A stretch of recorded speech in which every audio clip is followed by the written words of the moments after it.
and want to invite you to their stall, buy a bird box, and they will donate £1 to help the children of Gaza.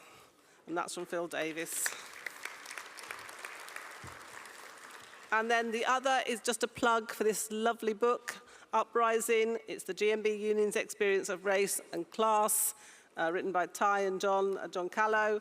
It's a beautiful book, and if you go to Bookmark stall, you can buy a copy, and all the proceeds will go back into race initiatives and the grass programme, so it's coming back into the union. So please go and buy your copies of that as well.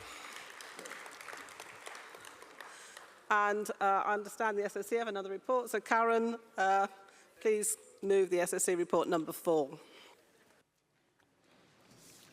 President Congress, Karen Dudley, Standing Orders Committee Chair, moving SOC report number 4. Composite motions. The SOC would like to thank Wales and South West Region for agreeing a further composite motion, covering motions 170 and 171. And this is a composite motion 19, protect police community support officers staff role. A copy will be distributed to delegates. Emergency motions. The SOC has accepted a further emergency motion, and this emergency motion 2. No more Pilgrim Food Masters losses. Standing in the name of London Region, the time and day for the emergency to be heard will be advised. President Congress, I formally move adoption of SOC report number 4. Thank you, Karen. I don't imagine there's anybody who wants to come up in opposition to that, but no, in that case, can I take that report to the vote, please? SO4 report number 4. All those in favour, please show. Thank you. Anyone against? No, that's carried. Thank you. We will now play the regional campaign videos for both London Region and Southern Region.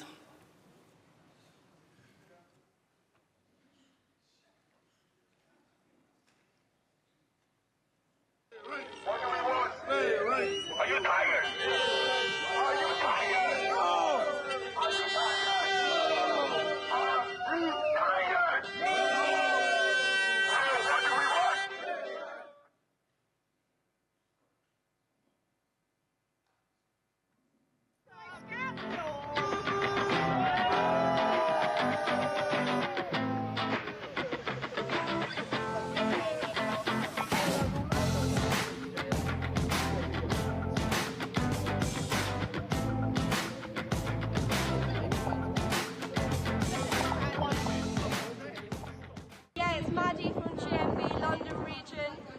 It's Black Friday today and we're outside Amazon's HQ in London telling them to stop the poverty wages and finally recognise GMB Union.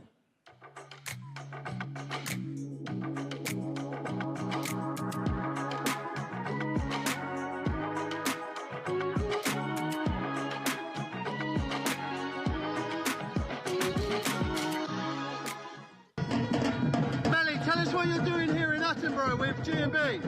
Yes, we are doing a massive campaign once more again for the Pilgrim's Food Masters Southall, for the jobs that are being taken away from Dinway, being brought up here. Last 6 months, we're in Southall fighting all the way up to Parliament for the same jobs that were being taken from across the other 3 sites. Now again, another site has been closed, which is very bad for the local industry, which is very bad for the local families. Now we are coming here to fight, to say, stop these jobs coming this side, keep them that side so that people can work that side. Otherwise, that area is going to be destroyed if there are no jobs, and the people are going to be suffering. Even the one side that is left now, people are being very much apprehensive because they are not sure if it's going to last more than 6 months again.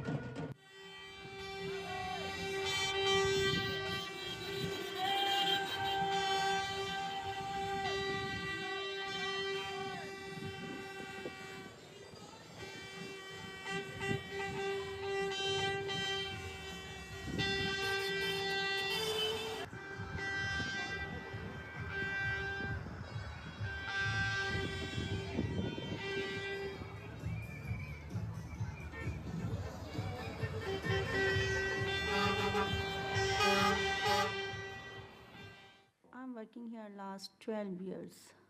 And recently, Pilgrim, they take over and they start asking everybody to sign this contract. And people, they refused it and they threatened to them, like, we will fire you and then we will rehire you. Fire and rehire. There are more than 200 people, they are losing their job. We can speak to our political department and get Verinder involved. Make the workers to suffer up to that level. I will be more than happy to come and join you, support you. Rethink about the situation. I will be putting an early day motion in the Parliament. I will be holding a Westminster Hall debate. The company withdrew the fire and rehire. And that's why it's important that the union carry on working closely with the Member of Parliament. Because of union, we have still hope. They have saved so many people's job.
Well done, London Region, Southern Region. I just think the videos keep getting better and better. All the member-led campaigns, disputes, and also the victories as well. Well done. We now move to the presentation of the Eleanor Marx Award. Eleanor Marx was, of course, one of the founding figures of our union who served on our executive, and she was a guiding spirit behind our first rule book. Each Congress, we dedicate the Eleanor Marx Award to outstanding women activists. And I'm delighted to say that this year we have two winners, Zephyrina Floresca from our Amazon branch in the Midlands and Rachel Webber from the Asda A10 branch in Southern Region. So Zephyrina and Rachel, if you'd like to come up here.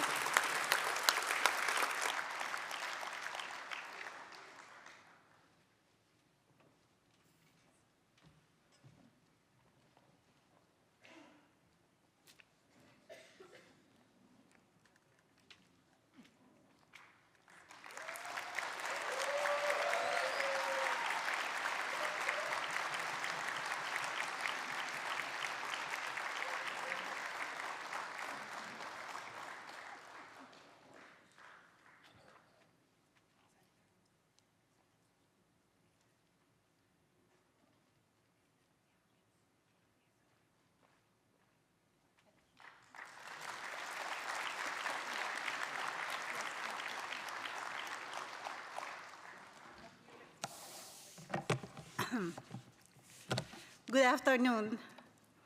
I'm deeply honored and humbled to receive the Eleanor Marx Award this year. This recognition holds a special place in my heart, not just because of the prestige associated with it, but because of what it represents. Eleanor Marx dedicated her life to fighting for the voiceless and the oppressed. And to be associated with her legacy is both inspiring and humbling. First and foremost, I would like to thank the GMB for this incredible honor. Your unwavering commitment to the rights and welfare of workers is a beacon of hope in these challenging times. This award is not just a recognition of individual effort, but a testament to the collective strength and resilience of our community. I would like to express my deepest gratitude to the GMB BHX leaders team who worked tirelessly alongside me. Your dedication and passion make all the difference. This award is as much yours as it is mine.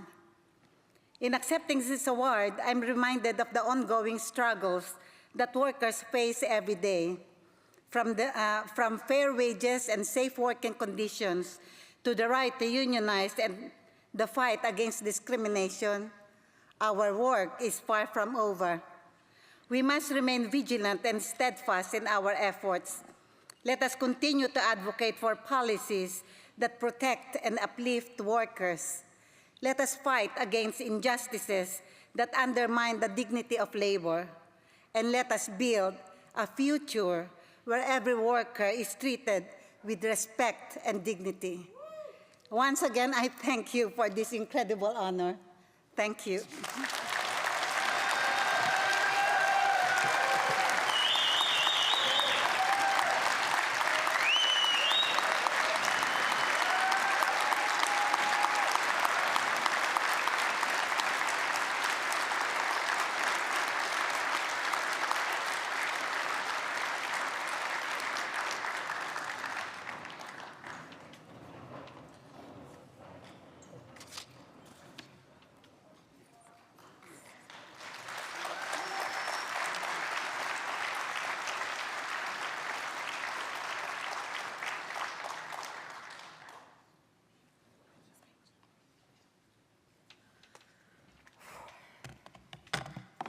President, Congress, thank you.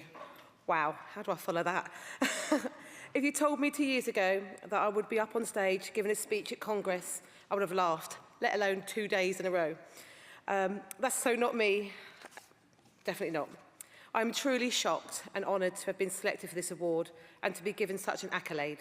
In fact, when I received the email and informed me, I believe I emailed back in disbelief and suggested that perhaps someone else was more deserving. Hearing the lovely things that have been said about me is truly humbling, and thank you, Michelle Gordon, for your kind words and all your support. I've been so fortunate in my short journey as a GMB rep that I've had the amazing Southern team to support, train and guide me from the very beginning.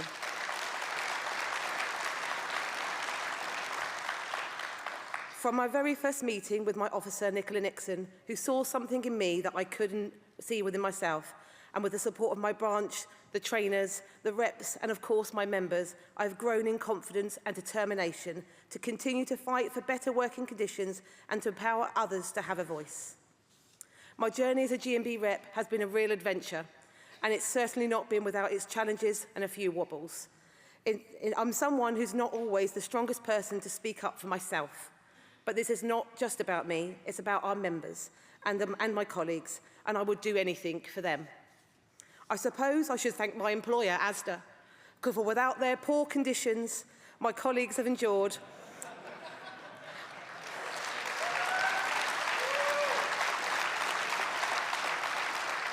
I would never have found the courage to stand up, not just for myself, but for my members too. Someone said to me, "You're really brave," and I had to chuckle because that's not how I would describe myself. A wise woman once said to me, "Be brave, and if not, pretend to be. No one else will know the difference." With the GMB by my side, my bravery grows every day. I think as women, we don't realise when we inspire people, We see something that needs to be done, and we just do it. Thank you for this amazing honour. I will leave you with just this thought. When women support and guide each other, we naturally inspire and empower. Thank you.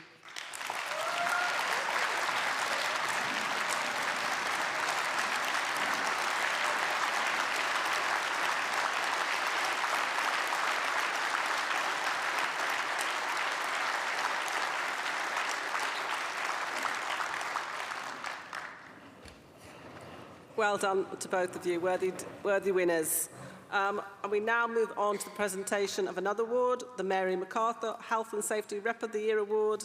And this award is named after Mary MacArthur, founder of the National Federation of Women Workers, which became part of what is now GMB, and a proud suffragette who fought sweatshop labour. And I'm so pleased to announce that the award this year is to Martina Fraditura, who you heard speak so well on the campaigns at Hinkley Point C this morning. Martina.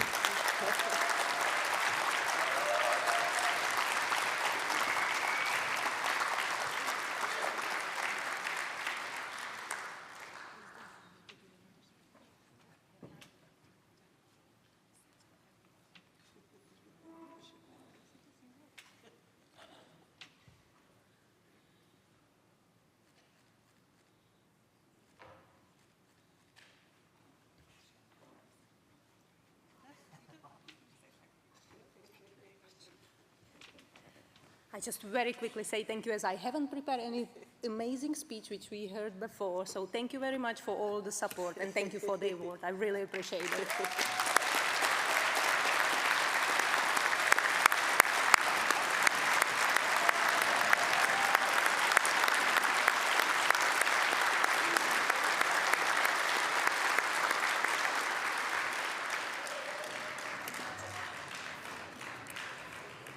And lastly, our final award is the John McLean Award, named after our former National Health and Safety Officer, who still remains dearly missed. The winning branch of this award is the RCN at GMB X10 branch from London region, and Tony Durkin is accepting the award on behalf of the branch. The RCN branch is a national branch, and the award has been given for the textbook approach to organising around health and safety, particularly since the outbreak of the COVID pandemic.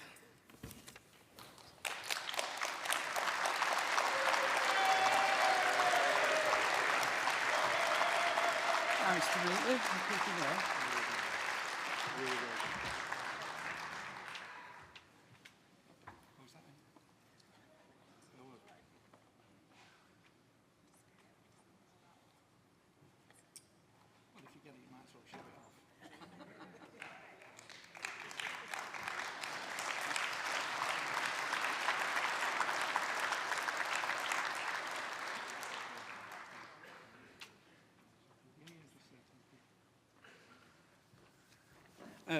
Good afternoon again. On behalf of the RCN branch, thank you very much for this prestigious piece of, I don't know if it's plastic or glass, but it's nice to receive something every now and again. Health and safety has to be at the heart of everything that we do as trade unionists, because if we cannot come to work safely and feel safe and secure, what is the point? Equally, because of COVID, it has reminded us of the necessity for care and compassion for dealing with all members of staff. And I know it's ironic that a trade union is receiving an award from a trade union, but it doesn't matter where you work or what you do, your lives are important, and actually we work better together. So on behalf of everybody, thank you, especially all my mates up in the London region. Have a great afternoon. Thanks for your time.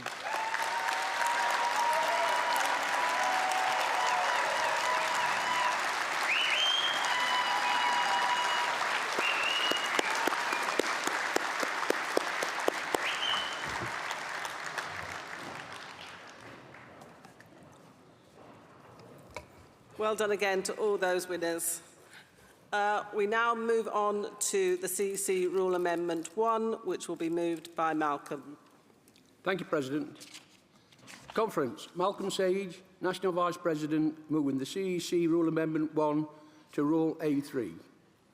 President, Congress, comrades, colleagues and friends.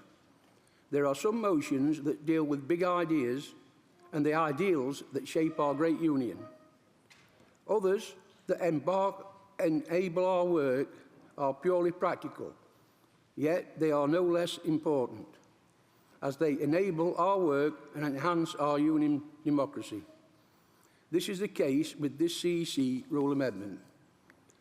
Following the decision by Congress 2023 to move from 3 to 2 industrial sections, the CEC has determined through this rule amendment that instead of holding sectional conferences each year, we will hold sector, industry and employers-specific conferences, and under the proposed amendment to rule, these changes also require a new way to elect sectional national presidents.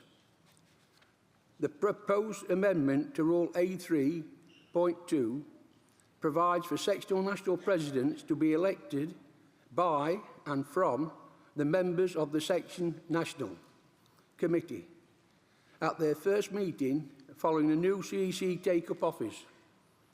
This process is a practical and a familiar one, as it mirrors the way in which regional presidents are elected by and from members of regional councils.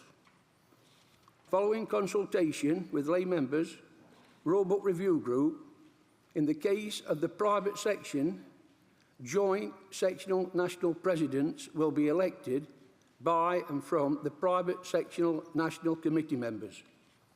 This ensures that the essential culture and industrial characteristic of the former commercial services and manufacturing sections are recognised in these elections, and that these elections will be gender balanced. The joint private sectional national president will then chair alternative meetings of the private sectional national committee. With the new CEC taking office on the 13th of June 2024, it is essential that Rule A3 is amended by this Congress so that meetings of sectional national committees scheduled for July can elect their sectional national presidents for their next term of office. The CEC therefore asks Congress to adopt CEC Rule Amendment 1, amending Rules A3.1 and A3.2 as a highly practical measures that respects our distinct industrial cultures, brings the rule book into line with existing Congress decisions, and which further enhances and consolidates our democratic structure. Congress, I move.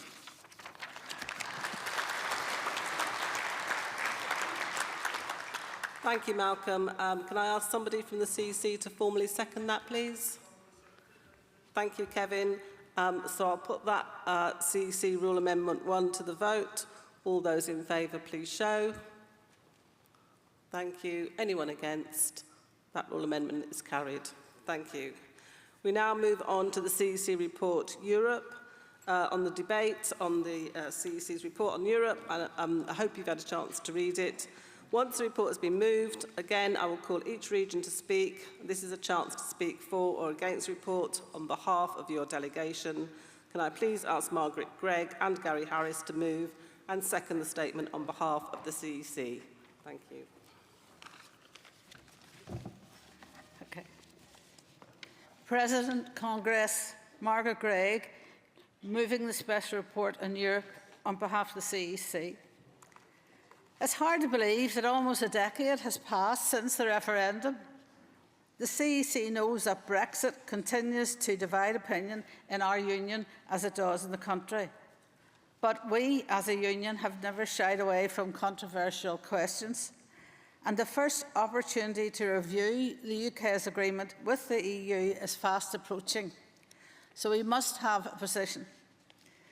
This report is not about reopening the wounds of the past, nor is it about overriding the policies that you, Congress, have carried in previous years. We respect the result of the referendum, but we must also be honest. The status quo is not working. More than half our manufacturing reps say that it has become harder to import and export goods, raw materials and components. The cost to the UK is astronomical. 7.5 billion extra costs to exporters each year because of new red tape at customs. £1 billion extra to the cost of energy, and another billion extra on chemical manufacturers who now have to follow 2 separate sets of regulations. The list could go on. And the promise to protect workers' rights has been broken. The Trade and Cooperation Agreement provided no protection when this Tory government rammed the minimum service levels through Parliament, some of the most restrictive legislation in a democracy. So much for the so-called playing field for workers' rights. And now, if Rishi Sunak wins the election, which I hope to God he won't, he wants to tear down the remaining law on European Works Councils. The Tories must be taken on and they must be defeated. But Congress, if we have a Labour government next month, they need to set out a different approach. We need a new deal with Europe, an agreement based on reducing barriers to red tape so that components and medicines can flow freely again. An agreement based on cooperation, not petty point scoring and hostility, so that we can work together on national security and energy investment. And workers' rights must be at its heart. Congress, this report does not make unrealistic demands. There's little point in spending our energy in the short term on topics which are not going to be on the table. The report sets out a serious and credible set of demands. It's based on consultation with our reps and through our lay structures. And ultimately, it sets out an agenda for a new deal with Europe that would make work better. Please support. Thank you, Margaret. Gary, to second, please.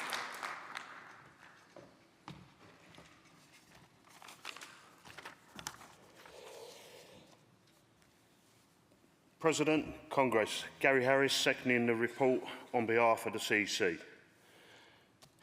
The media doesn't want to talk about Europe, but the issues raised by this report could not be more serious.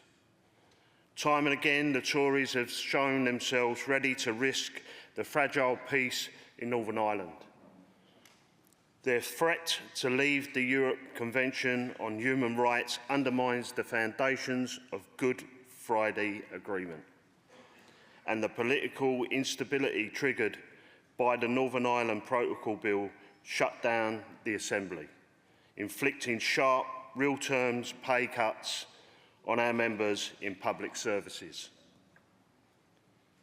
And across the UK, the economy is suffering. There is a global trade boom, but we are in the slow lane. We are poorer, smaller, and our voice is fainter on the international stage. We cannot go on like this. That is why, as the CEC, we are proposing an agenda for a new deal with Europe. Let me be clear. The review in 2 years' time will not be the end of the debate. The question of the UK's relationship with Europe will be debated many times at Congress in the future. The UK is headed towards an important negotiation, and we are seeking a strong mandate for the policies and priority that we believe will benefit our members. And as with any negotiation, we will seek the views of our reps and members through our democratic structures. When that negotiation is concluded, on that basis, I ask you, Congress, please support the report. Thank you. Thank you, Gary. Can I have the third speaker from London Region, please?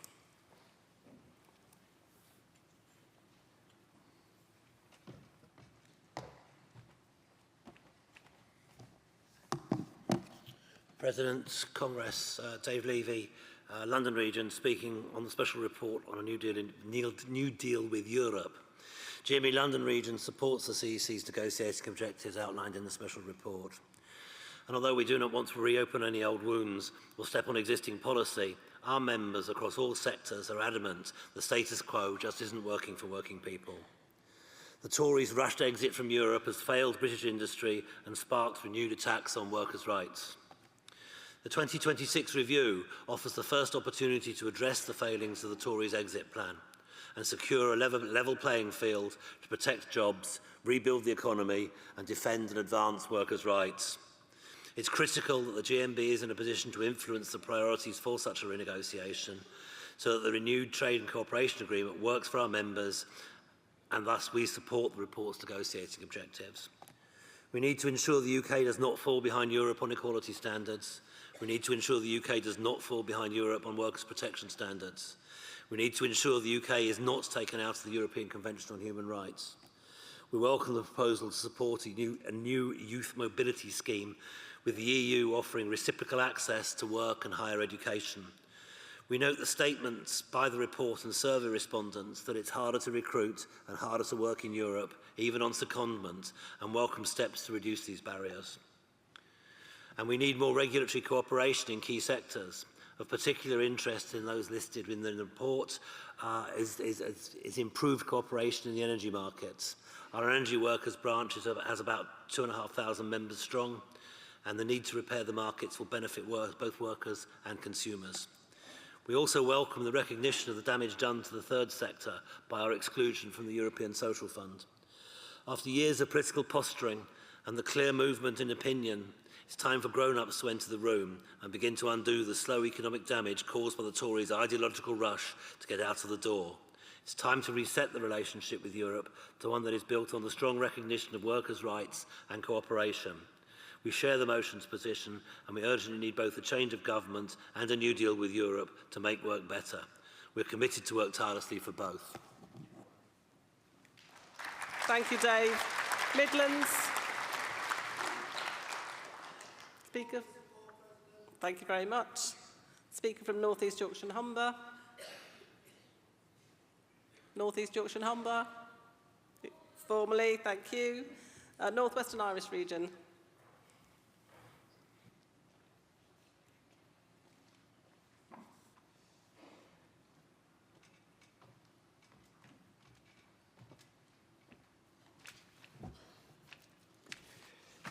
Joe Smith, North Western Irish region, supporting the special report, A New Deal of Europe. President, Congress. Congress, Brexit has also changed the nature of the devolution settlement within the UK. The devolved nation previously had a direct relationship with the European Union. Now, power has been concentrated in Whitelaw and Westminster. The UK government is set to be the UK's only negotiation partner in 2026. The devolved governments, parliaments and assemblies, including the Northern Ireland Assembly, should be offered a formal role in negotiating a new settlement within the EU and scrutinising it. Congress. Being a branch secretary of a general branch, we all know no news is good news. But when your workplace organisers contact you, not with work-related problems, but with concerns about daily operations in the workplace, due to the impact of Brexit is having, it proves we need a new deal for Europe. Brexit structural shifts is hurting the North West. Increased prices in raw materials, logistic issues and the bureaucratic barriers affecting trade imports. All these problems have added impact on finishing products. 2/5 of the UK export still report decreased volume. Due to fluctuating impacts on logistic issues, when materials arrive, sometimes means companies must rely on agency workers due to the skilled labour shortages to get finished products back out to their customers. I also want to take an effect on small businesses. And as you know, WH7 branch in Wigan support York disabled workers. And I'm involved in that quite strong. And I just want to give you the basis here of the impact Brexit is having on York is astronomical. Raw material increase, timber 200% increase, flags 300% increase, the Corex board what used for placards 150% increase, logistics 150% increase. All the materials are averaging out between 100 and 150%. 4 years ago, flags cost £8 per flag. Now they're 15. And at the same time, York's had to reduce its profit by 10% to 8% to try and keep costs down. Joe Smith, North Western Irish Region, supporting the special report, New Deal for Europe. Thank you. Well done, Joe. Spot on with the time in there. A speaker from Scotland, please.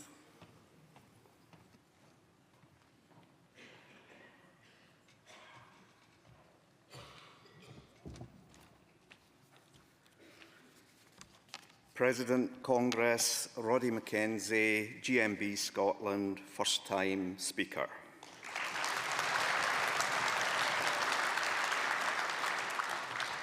Speaking in support of the CEC Special Report, Congress, regardless of how you voted in the EU referendum and how you would vote now, I believe there are very few of us who would say that the deal struck by the Tories has protected workers' rights.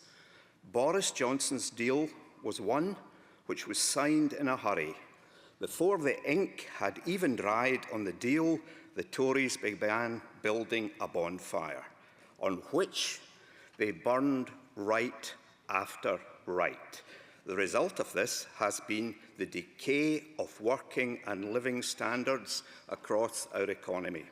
Far from removing red tape, the Tories have added rolls of it, which is costing our economy billions and hampering growth of jobs and pay.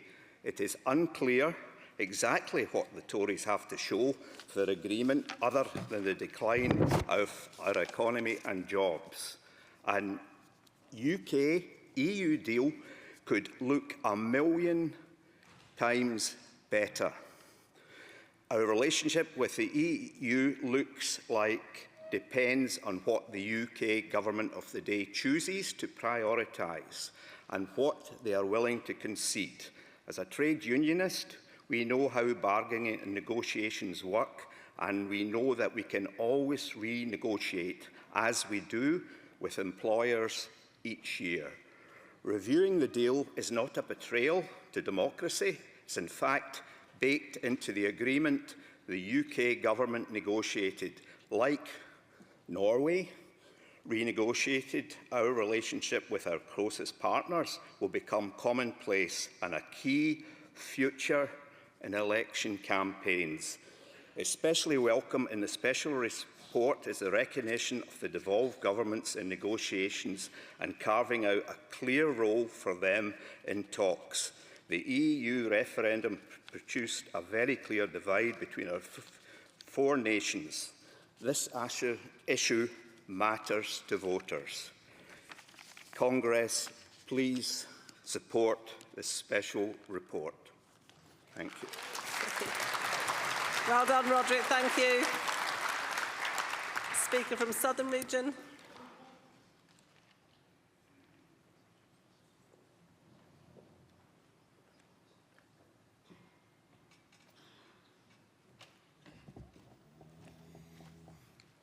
Andy Newman, Southern Region, supporting the CEC Special Report on our relationship with the EU. I'd like to do more than support it, but also congratulate National Office for such a fantastic piece of work. And I must admit, I probably, like many of you, when I saw the fact that we had a debate about Europe, I thought, oh my God, not again, because we've really done that. But the GMB can be proud that we were really the people that took Brexit more seriously than anyone. That once the referendum had happened and we knew we were going to leave the EU, we got down with our fantastic experts at National Office, but also reaching out to our reps in the regions and nations working in the industries that were going to be affected. And we drilled down into the detail. I mean, Dave Clements, my friend from Dover, had, the Keir Starmer came down to visit him. We really drilled into how it was going to affect shipping. We discussed it with people in the food industry, the chemical industry, how the regulations were going to impact on the jobs and the economy. And we drew up really detailed recommendations to try and engage with the civil service and the government, and found actually that the British government, the Tory clown army, were doing nothing to prepare. It was just on a wing and a prayer. So it's really, really useful that this report is saying these are the nitty-gritty practical issues that need to be negotiated with Europe, which is this enormous economy just 20 miles away from the UK, and that we need to negotiate all of those things. We need to make sure that we do have frictionless trade through our ports. We need to make sure that our chemical industry is not bound up by a gap in regulation between us and Europe. All of those things need to be done. But absolutely, what is great about the report as well is that it puts to bed the debate of the past. Because the thing about politics is nobody gets what they want, People voted for Brexit, and probably half the people in the room voted for Brexit, if we're honest, because our membership was split down the line on this. People voted what they thought they were going to get for less immigration, and people were promised that there'd be, Singapore on Thames and, deregulated prosperity. That was never going to happen from this Tory government. They cock everything up. They can't fix the potholes. They were never ever going to achieve that. But on the other side of the debate, there was people that were living in cloud cuckoo land, that European Union is some socialist paradise. Remember we were in battles with the European Union about the Viking and the Laval and the Posted Workers Directive because they were undermining workers' rights from Europe. We were in conflict with them about that. And look what's happening in Europe now. Germany is manufacturing in recession. We've seen yesterday in France, Marine Le Pen's party, 32%, the even more right-wing Reconquest party, 7%, nearly 40% of the French people voting for far-right parties. The Alliance for Deutschland, the second largest party in Germany, despite the fact it turned out in their election campaign that one of their leading MPs is a Chinese spy and they've got neo-Nazis in them. Europe is not perfect either, comrades. What is good is this union. What is good is the work that this union has done to actually address the issues of our relationship with Europe. And this is a fantastic piece of work. Thank you very much. Thank you, Andy. And finally, the Speaker from Wales and South West.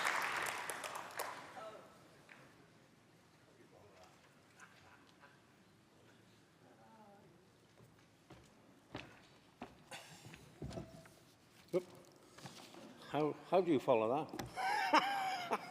Sing a song. President Congress, Wayne Edwards, GMB Wales and South West, supporting this special report. Third time on Congress, second time speaking. Don't know, clap at once. Congress, this report is an important step in filling in the void that have been UK Brexit plans.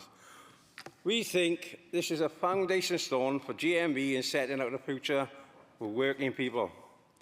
It prioritises we're working with our friends in Europe on the things we agree, like stronger rights for working people, putting us on a level footing on inequalities, legislation and strengthening our defence links with our European brothers and sisters.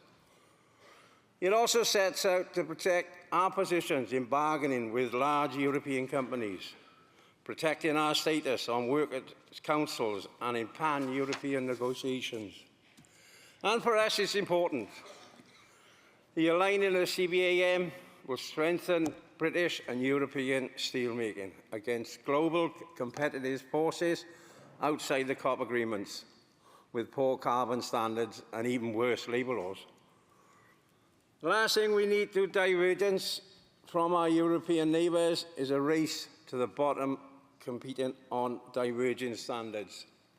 Congress, our members in Port Talbot are the ones who are paying the price for the lack of a plan from the Tory rabble in Westminster.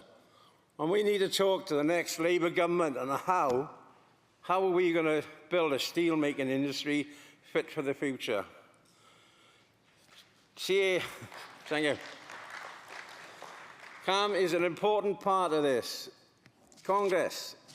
This also defends shipbuilding jobs on the Torridge and the Timor. So let's say it loud and clear, defence contracts are of national interest, and our national safety demands that our defence fleets should be built here in Britain at British shipyards. And importantly, Congress, this report calls for devolved administration to be involved in the discussions around any new deal with Europe. When our relationship is negotiated in the next few years, these administrations must have a say. Never again can we see the selling out of Wales, Scotland and Northern Ireland while Tory ministers prioritise deals that project the jobs in those of Surrey rather than Swansea. All parts of the UK must have their say, and the only way of doing it, that is by using the devolved administrations from each country. Support the report. Thank you. Well done, Wayne. And just before I go to the vote, can I ask movers and seconders of 184, 185, Composite 11, 189, 190 and 192 to make their way down to the front. So I'll put that report. All those in favour of adopting the report, please show. Thank you. Anyone against? That's carried. Thank you. We now move on to political immigration and migration. And so will the mover, when they're down here, of motion 184, please come to the rostrum.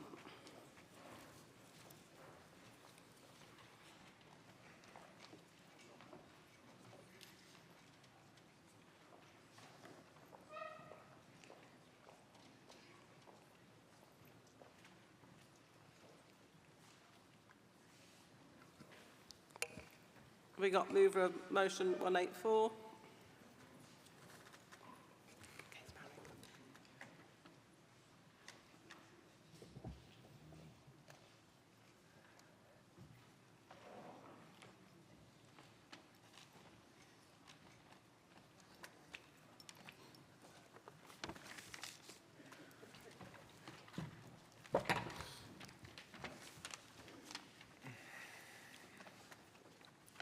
Congress, Marek Królik, Northwest and Irish Region, Manchester Central Branch, moving motion 184.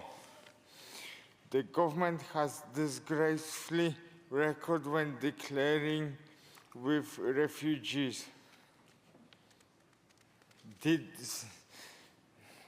Many are being deliberately treated cruelly by the government through the policies and the practices.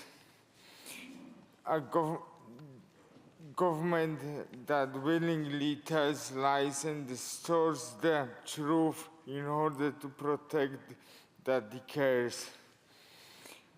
Yet behind this,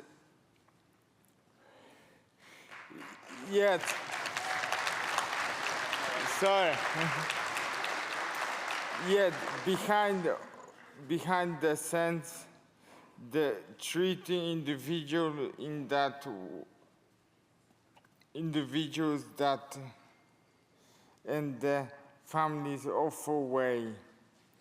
This is not about the boat people or those who are government calling illegal immigrants. It's including other groups too.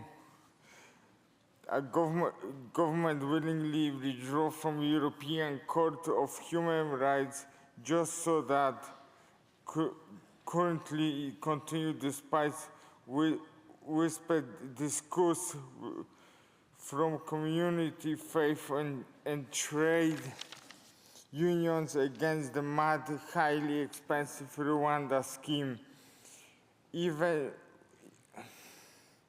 if it happens, it will only make small impact on the numbers who are desperately to be given hope, desperately to be treated with dignity, desperately to have somewhere safe to live and bring up the families, desperately to pay back through their skills in good work and contribute positively to continue positively to the country they hope would welcome them.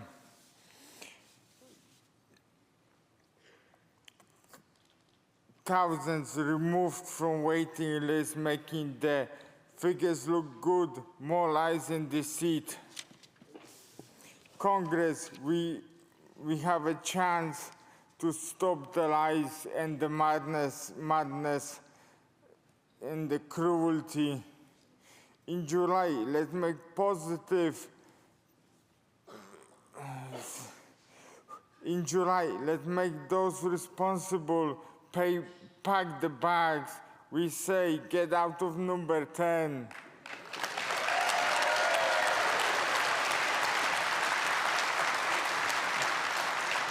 We all should be equal. They shouldn't decide who lives, who dies. Congress, a move.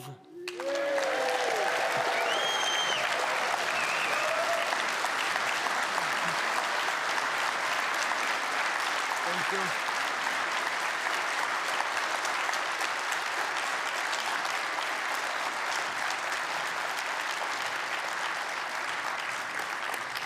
Well done, Marek. Brilliant speech.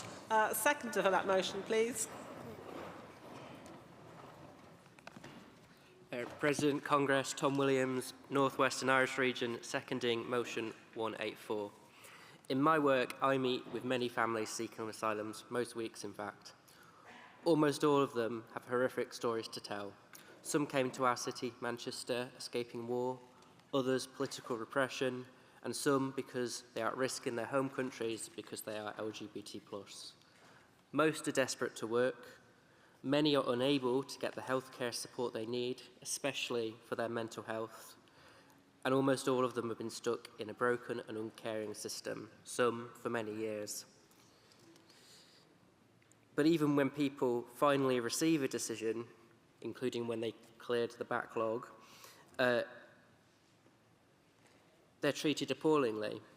They're evicted from their asylum accommodation at short notice, and a lot have been forced into homelessness. One family I met, having been evicted from their asylum accommodation, told me they had spent 2 weeks living in Shoedale bus station in Manchester. They aren't alone. Earlier this year, up to 80 people per day have presented daily at Manchester Town Hall as homeless, having been evicted from their asylum accommodation. Local councils are being forced to pick up the pieces of a broken asylum system. We need a fair and caring asylum system that treats everyone as a human. Please support this motion. Thank you, Tom. Can I have the mover of motion 185, please?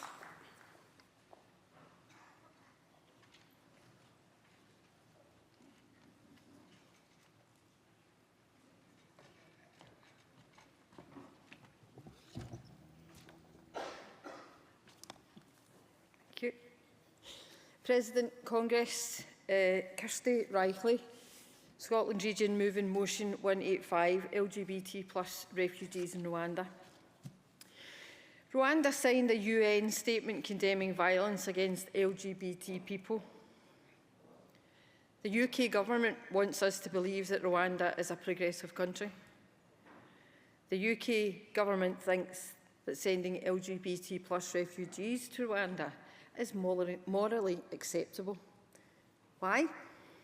Well, Libya and Israel have previously sent refugees there. However, neither of which currently have a sterling reputation on human rights. The Rwanda bill fails to consider the safety of LGBT+ people. Allow me to explain. Though Rwanda signed the UN statement, it has offered no legislative protection for LGBT people. In fact, same-sex marriage is banned, and their trans siblings suffer torture and death. 2 years ago, legislation was introduced in Rwanda which made living an open LGBT+ life a crime, punishable for up to 5 years in prison. And failing to report family and friends to authorities, also punishment by imprisonment. In 2023, concerns were raised when it was found that significant discrimination towards the LGBT+ community was carried out by the authorities themselves.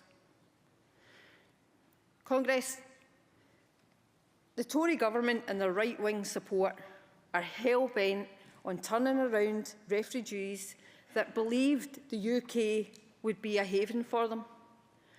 They are rewarded for making and surviving treacherous journeys by being sent to a country with a violent past and an abysmal human rights record.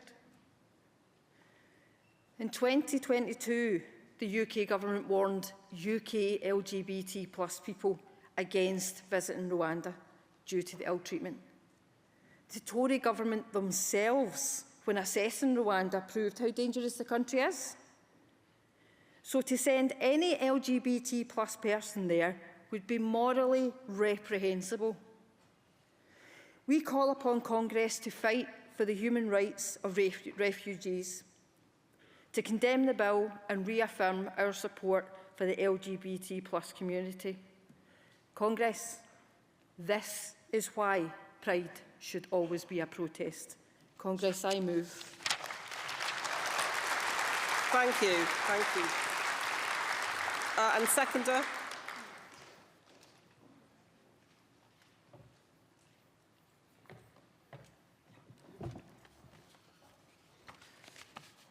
President, Congress, Melanie Gale, GMB Scotland, second in motion 185. Why does the country accept this? Why are we standing by and watching the Tories prepare to send refugees to Rwanda? In 1948, we recognised the UN's Declaration of Human Rights and signing up to join the European Union of Human Rights in 1966. Then, in 1984, the UK signed the UN Convention Against Torture and other cruel, inhuman or degrading treatments or punishments. This, in our country's history, and looking at this as well as our own 1998 Human Rights Act, it all looks impressive. However, the present government have forgotten this impressive and progressive history. LGBT+ people experience a myriad of human rights breaches every day in Rwanda. Congress, we must condemn this and put our support behind these LGBT+ refugees. And finally, Congress, what does it say about us as a nation now if we let this happen? Congress, please support this motion. I second. Thank you, Mel. Does anyone wish to oppose any of those motions? No? Can then I ask Dean Gilligan from the CC to respond, please? It's a lot easier going from here to here, isn't it? Hi, President Congress. Dean Gilligan speaking on behalf of the CC, responding to motion 184. Fantastically delivered by Merrick over there. The CC has been incredibly concerned with the rhetoric from the government and physical treatment of refugees, most acutely exemplified by the conditions of the Bibi Stockholm. We have to get these desperately cruel Tories out of government. The use of a barge whose owners have historic ties to the transatlantic slave trade, according to the Refugee Council, is further testament to how nasty this party is. Our qualifications, firstly, are that we will consult with members who work with the refugees and asylum seekers, using their expertise to help formulate solutions to issues raised. And secondly, that we will need to properly assess any partner agencies and community support groups we work with to ensure that they align with our work and values. Thank you, Congress. Please support with the qualifications. Thank you, Dean. Does North Western Irish Region accept the qualification on motion 184? Yes? Thank you. All those in favour, please show. Thank you. Anyone against? That's carried. The CC is supported motion 185, so all those in favour of motion 185, please show. Thank you. Anyone against? That's also carried. Thank you. We move on to social policy, justice. So could I have the mover of composite 11, please?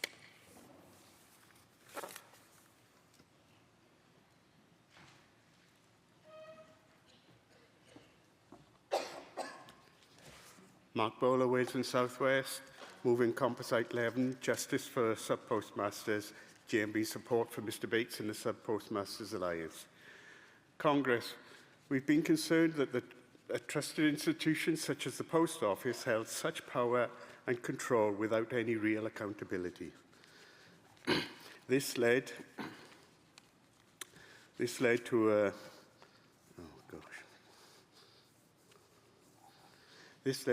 abuse of authority and some horrendous consequences involving several hundred former sub-postmasters. Their fight for justice needs our help as they are up against a tyrant of a corporate giant and a Tory government who have lied and backtracked and dragged this injustice out for decades. The motion is asking GMB to liaise with the Sub-Postmasters Alliance and offer any support that we can. We are asking that we use our influence to lobbying government and the TUC to augment and quicken their fight for justice, to call on the incoming government to amend legislation so that no organisation going forward would ever be able to hold such power. Never again should we have an accused person be put in a position of having to prove their innocence. We ask that we use all our power to lobby for a quick conclusion and full settlement of compensation, which have been pledged by the previous lying Tory government. We must make sure that the tab for the compensation, which will run into hundreds of millions, will be forever attributed to the corrupt Conservative administration and not blamed to an incoming Labour government, which will ultimately have to find the money. We need to ensure that Fisichu pay their share of it and do not escape their part of blame. Let's add our voice to the many that are calling for the retrieval of bonuses paid to senior executives that were imposed at the time, augmenting the call for the custodial sentencing where evidence allows. Colleagues, despite the much progress made in recent weeks, their fight is not over until everyone is appropriately compensated and justice accomplished. So let us add our strength to this fight. Standing in solidarity, I move. Well done, Mark. Thank you. And then the seconder.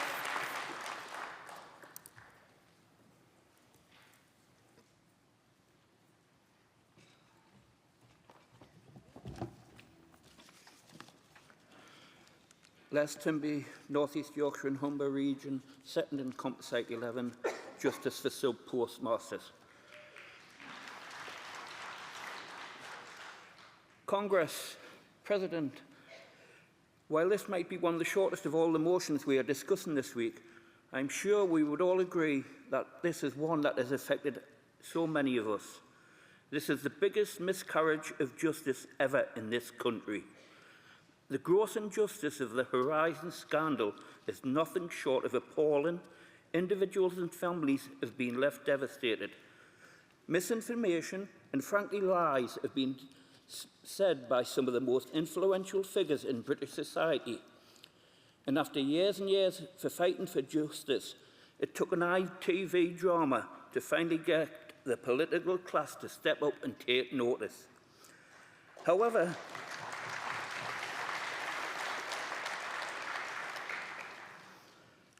not everyone looked away as this scandal unfolded. Here, I want to pay tribute to my outgoing MP, Kevin Jones, who was once an officer for the GMB. Kevin has been steadfast in his support for the sub-postmasters for many years.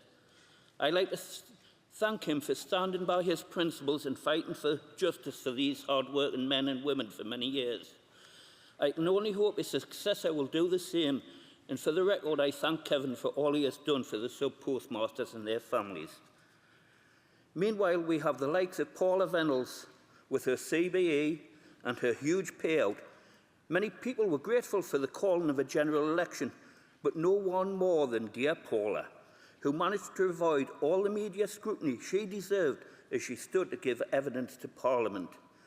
We may have seen the back of Paula, but postmasters and their families are still suffering. waiting for convictions to be overturned and waiting for compensation. Furthermore, the fat cats of the post office do not want to be held to account. In yesterday's Sunday Mirror, there was an article relating to the former chief lawyer of the post office, Jane McLeod, who in 2019 accepted an industry award as sub-postmasters fought for justice. Can you come to the wind up, please? Sorry. So, Congress, please support this motion and keep pressure on all for the postmasters to get the justice that they deserve. I second. Thank you, Les. Thank you.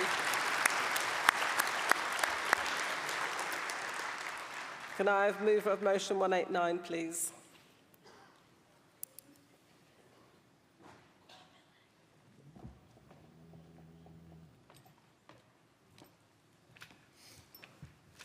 President, Congress, Bill Patterson, London Region.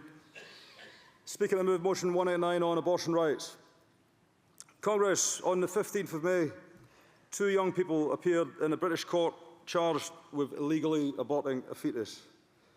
They are being charged under the Offences Against the Persons Act 1861, a Victorian law that is being used to prosecute 2 young people who took a deeply personal and private decision. And one of the reasons they were in this position was because they discovered that their pregnancy fell outside the time within which it is legal to have an abortion. Now they are charged with offences under a law passed 163 years ago in completely different circumstances to solve different problems. This case should never have come to the courts. Women who seek to end their pregnancies outside the current law are doing so because they're desperate.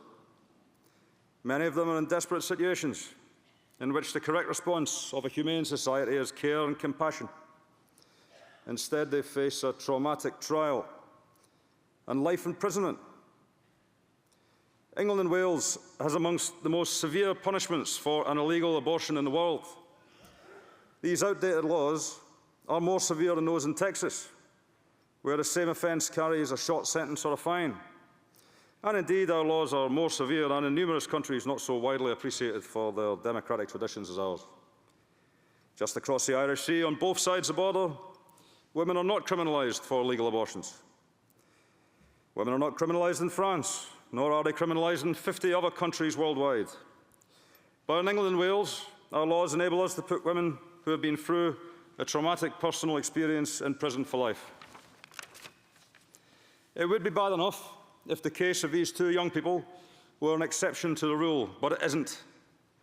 It's part of a worrying trend to make increasing use of this legislation. We've seen 6 women charged under the Offence Against the Person Act in 2023 alone. Home Office data shows an increasing number of people in England and Wales are being investigated by the police over suspected illegal abortions. There were 8 such cases in 2012, 28 cases in 2020, and 40 cases in 2021. We should be deeply concerned that this legislation is being used in a new, more sinister way. This is deeply unjust for the women at the centre of these cases, and it will have an effect on many more. And we should bear in mind, as the Fawcett Society have observed, that this has taken place at the same time that reports of rape are rising to historic highs, while the number of convictions for rape are at an historic low. Neither can we ignore the grim developments in the United States, where a wholesale attack is underway on abortion rights. Congress, this cannot be allowed to continue. It's clearly no longer enough to have access to legal abortion in certain circumstances. Our law needs to stop the criminalisation of vulnerable women. This motion calls on our union to throw its weight behind the campaign to change the law. Abortion rights, along with other organisations like the British Pregnancy Advisory Service, are campaigning to reform the law so that all women in Britain, like women in Ireland and France, are free from criminalisation when they have to make such a difficult personal decision. This motion calls on us to work with abortion rights, with whom we are already affiliated, and support our campaign to modernise the legal framework within which abortions take place and bring our outdated laws in line with the best modern medical and legal guidelines. It calls on our union to promote this campaign among our branches and urge them to affiliate to abortion rights. I ask you to support this motion. Thank you. Thank you, William. And seconder?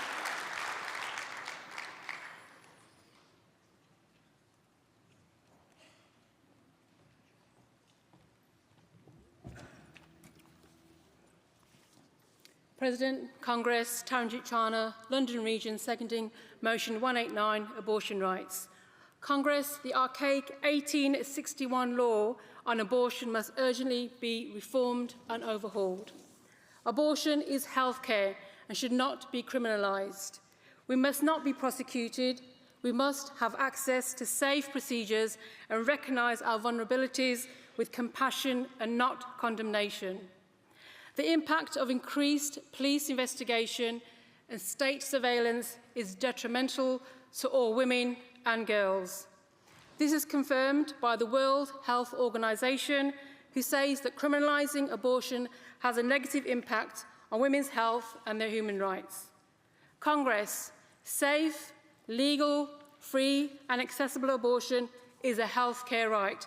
Please support. Thank you. Thank you, Taranjit. The mover of motion 190.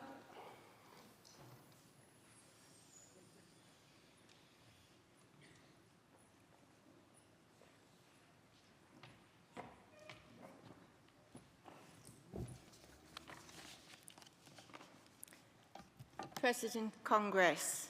Mary Bell, R40, North East Yorkshire and Humber region, rising to move motion 190. Congress, this is my first time as a delegate and the first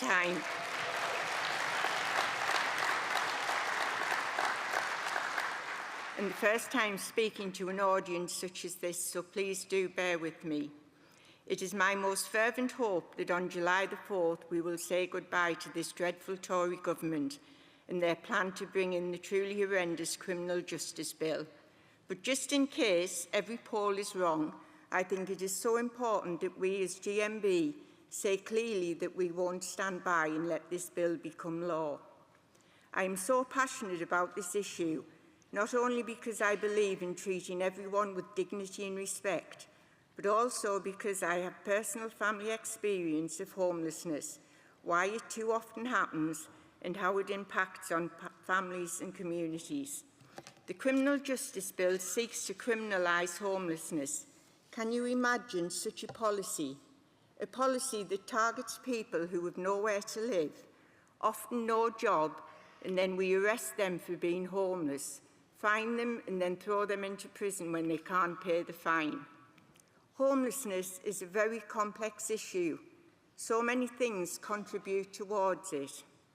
But at the core, it is the government's responsibility because there are simply not the services, the homes or the support to help people in their recovery, support them to reconnect with family and to help them to navigate the process of finding accommodation and employment.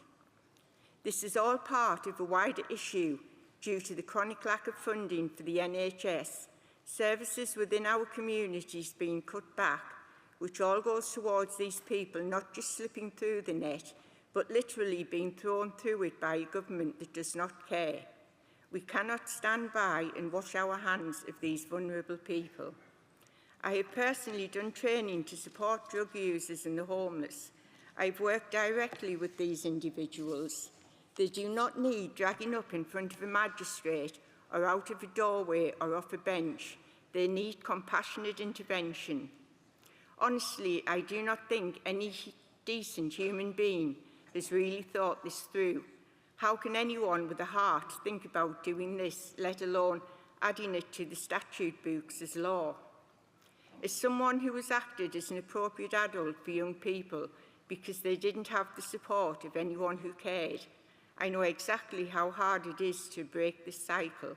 Because I have lived it, I cannot stand by and watch other families go through this. The trade union movement has a proud record of playing our part in keeping our communities together. In my area, the unions played a central part in our mining communities. Although today is a different time and we have different workplaces, we should still play that wider role in our communities. So whilst I hope that we see the end of this bill along with this government, Congress, I hope that you will support this motion. Thank you, Mary. Well done. Seconder? Seconder, formally. Thank you. And that takes me to mover of motion 192. It's your turn.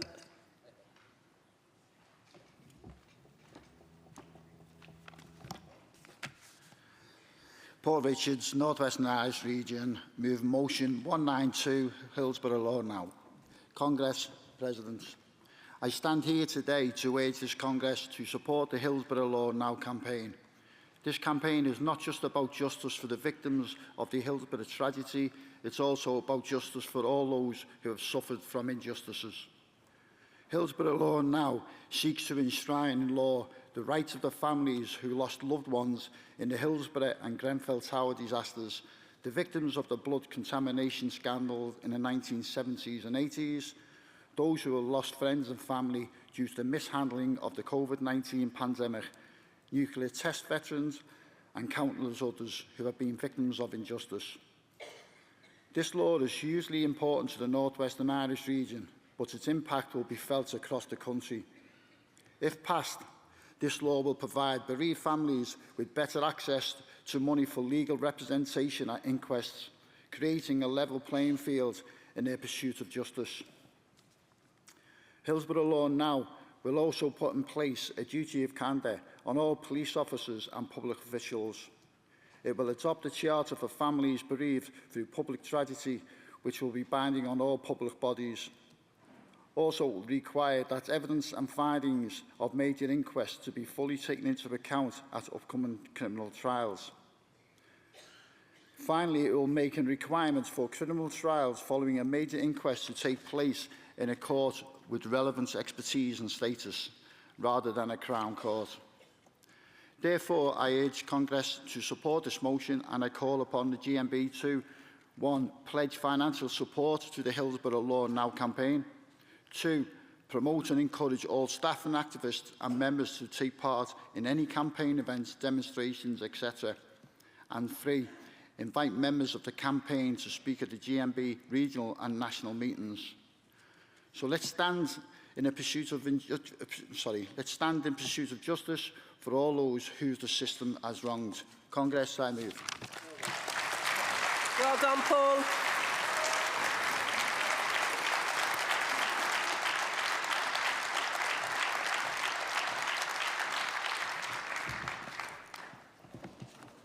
President Congress, Billy Goulding, North Western Irish Region, second motion 192.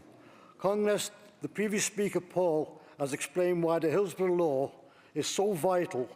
The Hillsborough Law now is so vital that it needs to be brought into practice now and enshrined in law. It will be a help to all those families who have suffered in losing loved ones throughout the country, still fighting for justice for their loved ones. Congress, please support this motion. Thank you, Billy. Well done. Does anyone wish to oppose any of these motions? No? In that case, can I ask Elaine Daly on behalf of the CC to come to the rostrum, please?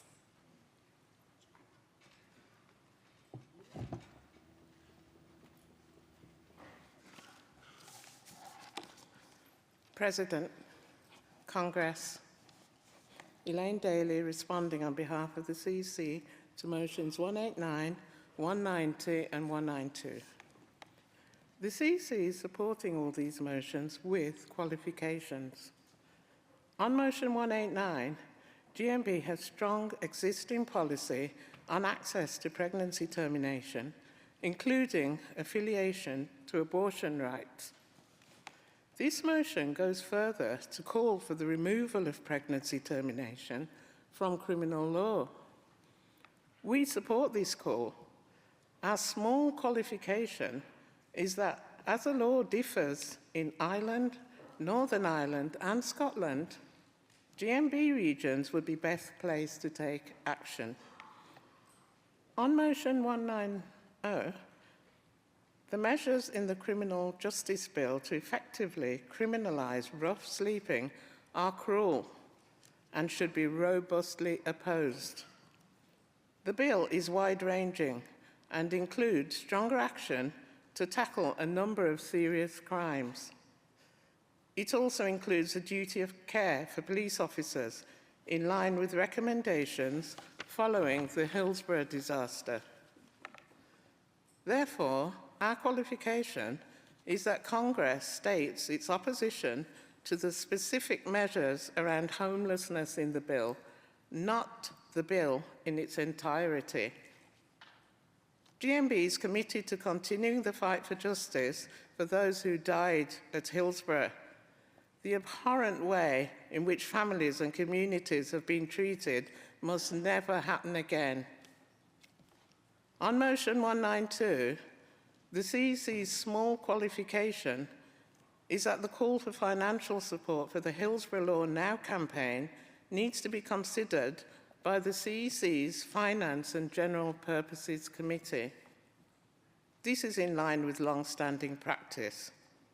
Therefore, the CEC is asking Congress to support motions 189, 190 and 192 with the qualifications I have set out. Thank you. Thank you, Elaine. Does London Region accept the qualification on motion 189? Thank you. North East Yorkshire and Humber accept the qualification on motion 190? Yes? Thank you. You're at the back. And does North West Irish Region accept the qualification on motion 192? Thank you. So the CEC is supporting Composite 11, so I'll put that to the vote. All those in favour, please show. Thank you. Anyone against? That's carried. All those in favour of motion 189, please show. Thank you. Anyone against? That's carried. All those in favour of motion 190, please show. Thank you. Anyone against? That's carried. And all those in favour of motion 192, please show. Anyone against? That's also carried. Thank you. Just before I call the next speaker, can I ask movers and seconders of motion 42 and 43 to be ready, please? But now, I'll ask a speaker. Congress, we are proud to stand in support of campaigns for justice, like the ones you've heard in the motions today. This year marks the 40th anniversary of the 1984 Cammell Laird strike in Merseyside, which brought about a long-standing GMB campaign for justice, led by our members in North Western Irish Region. I wish to invite Neil Smith from North Western Irish Region to speak to Congress about the Justice for Cammell Laird 37th campaign.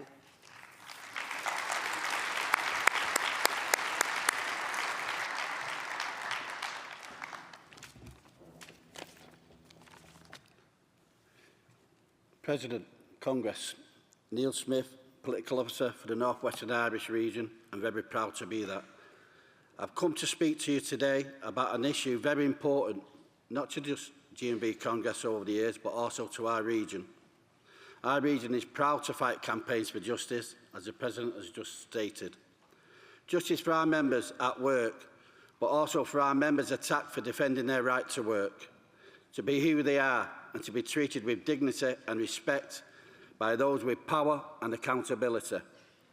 For many years, we have held a justice conference in the region, giving voice and support to working-class people across the UK and Ireland, and who have been subject to the worst attacks on their rights and their communities. 40 years ago, this year, our members working at Cammell Laird shipyard in Merseyside were attacked for defending their right to work. GMB research has found that the Thatcher government wanted to close the yard, which was denied at the time, and to take on our union to set an example to the miners who were on strike, and that if you fight privatisation, you get punished. Faced with imminent job losses, our members took strike action and had no other option but to occupy their place of work, which was not uncommon at the time. They were arrested and jailed for a month in a high-security prison. They were denied a proper trial and convicted in their absence, losing their pension and redundancy rights. For years after, they experienced blacklisting and financial hardship as a result of their treatment. The strikers, led by Eddie Marnell, have continued to campaign against this miscarriage of justice for many years and for the truth behind their brutal treatment. but many have sadly passed away, too many, without seeing the justice they deserve. And on this 40th anniversary, the fight goes on.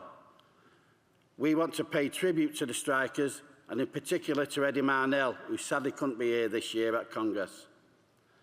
Thanks to Eddie's determination over many years and the support shown by you, Congress, GMB is continuing the campaign against this miscarriage of justice. The strikers always knew their conviction was a stitch-up, and GMB has supported new research efforts into why it should have been null and void from the start. This will inform our campaign, backed by Congress, to seek a judicial review into the decisions, which led to the 37 being wrongfully jailed. To do that, we need the truth, where we can find it. GMB action in 2022 secured a commitment from the Labour Party that when in power, it will release government documents that are held that relate to these prosecutions and carry out a review into the jailing of striking workers. This year, the Labour conference will once again be held in Liverpool, overlooking the shipyard where this all began. GMB Trade Union will be making sure Labour upholds that commitment in government and that it delivers on the justice denied for far too long. No struggle is ever forgotten, especially Cammell Laird's. So I ask Congress that we please show our solidarity and support for Eddie Marnell and the Cammell Laird's 37. Thank you very much.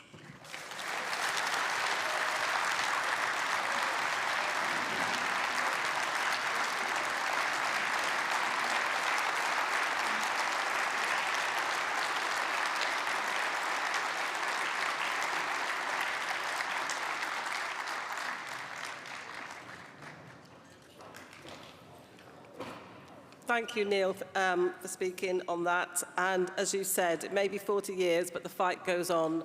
And please take our good wishes and solidarity back to Eddie. And it's a shame that he couldn't be with us this week as well. That moves us on to union organisation, education and training. And could I have the mover of motion 42, please?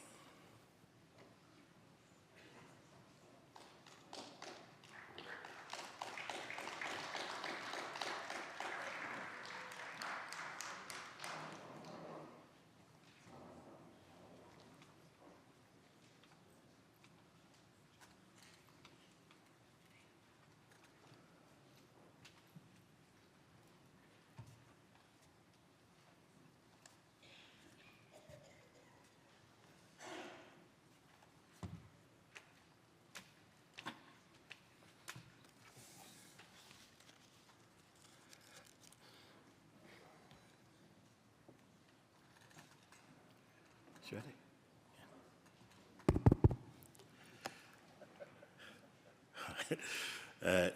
Good morning, President, Vice President and Congress.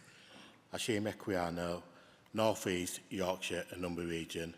By the way, Atu is my Sunday name. Moving motion 42, mandatory EDI training for all GMB staff and representatives, speaking without support of the region. Congress, this motion is not about targeting any individuals we know. It's simply about moving with modern times and recognising the society and environment we live in daily. No one is saying that DMB doesn't have an equality drive and policy, but so does many, many organisations. Many organisations have mandatory EDI training, even though for decades they have had an equality and inclusion policy. We should not presume that GMB is immune from this type of training. No organisation is perfect. Equality, diversity and inclusion is a crucial concept in today's ever-changing world. It goes beyond a mere nice-to-have and plays a crucial role in organisational success. And let me break it down for you. Equality, which refers to ensuring fair treatment, equal opportunities for all individuals, regardless of their background, characteristics and or circumstances. Diversity encompasses a variety of human differences, including not only limited to race, ethnicity, gender, age, sexual orientation, disability, and social economic status. Inclusion involves creating an environment where everyone feels valued, respected, and included. EDI training equips individuals and organisations with knowledge and skills to identify specific challenges related to EDI within their organisation, take practical steps to overcome these challenges, create psychologically safe environments where trust can thrive, evaluate people's practices to ensure workforce representatives reflect and communicate with the organisations they operate in, address inequalities using data-driven insights current matters that arise from leading to hate or discrimination. Where a lot of us may join campaigns and march to highlight discrimination and inequalities, not all members are involved. There's still a lot of unconscious bias out there, which is part of this training, and gives GMB and helps GMB in dealing with it. There are still people out there that think women, people of different races, LGBTQ+, and people with disabilities are not equal to them. In 2020, GMB needs to follow suit like a lot of organisations up and down the UK with EDI training, where EDI training is mandatory for all managers, supervisors, and any leadership roles. EDI goes beyond legal obligations and comprises ethical and moral standards. It's about creating an environment where every individual feels safe, valued and empowered to reach their full potential. Congress, I actually support this motion. Congress, I move. Thank you. Seconder.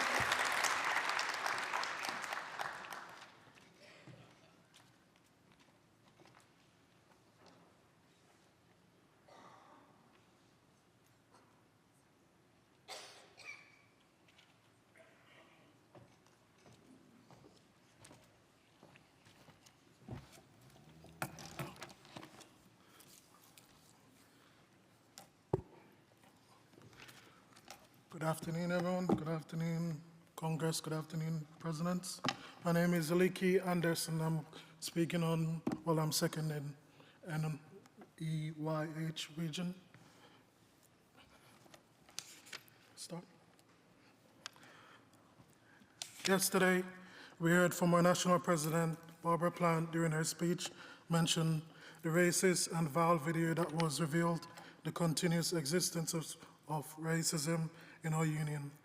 And I thank Barbara for clearly saying wherever racism shows its head, in this union, we will confront and tackle it. Equality isn't just about racism within the GMB, it's about harassment, assault, and overall mistreatment within the GMB that affects everyone.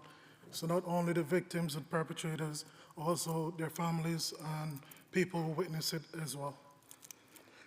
We, as a union that represents people from all over the globe, for multiple races, disabilities, ages, and religion, or the faith that you believe in, should be the symbol and leading by example to protect all employees and members and people that affects them. It's not about people from different faiths, as anyone from any background can be mistreated. The call for mandatory EDI training should be welcomed by everyone, as everyone has unconscious bias. Being aware of it is the only way we can check ourselves. The Equality Act was in 2010, and it's 2024 now, and obviously not much has changed because we're still experiencing the same issues, and they keep on increasing every year. Yes, the GMB is the equality training and available, but it's not mandatory for people to take it. The same way that GDPR is mandatory for all staff, that's reviewed and done every year, And I call for EDI training to be at least the same or better, as the world we live in changes every day, and we should do better and be better, not only for ourselves, our members, and the world, and for employees as well. Congress, unfortunately, with this motion wasn't submitted correctly. Well, it was, but it was changed. So unfortunately, we will be withdrawing this motion, but thank you for listening. Thank you, Leakey.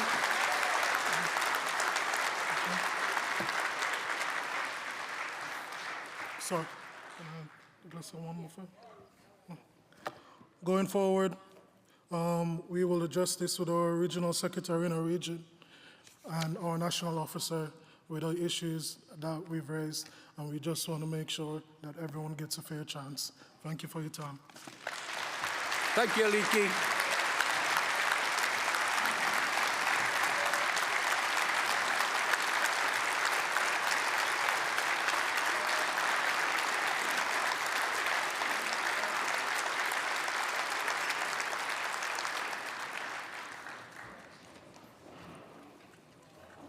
Mover of motion 43.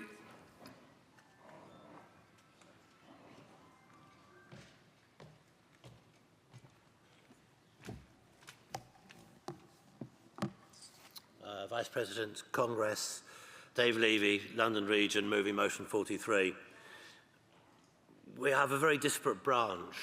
We have, as far as we know, over 250 workplaces for different employers, and a membership per workplace of between 2 and 5, depending on your definition of average.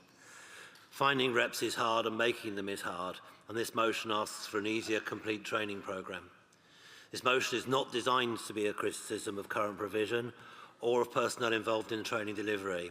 It's meant to be an expression of insights from our branch's unusual but not unique organisational structure. And this is why we accept the qualification issued by the CEC. We recognise the block release system used within the union is appropriate and successful, and where we would not want to see it abandoned where it works.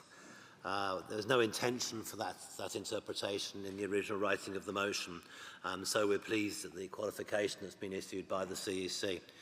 We are, however, convinced the high training barrier to entry to becoming a rep is in some places, and for some people, an inhibition to organisational success. That's of the union and of those individuals, and we think we can do better.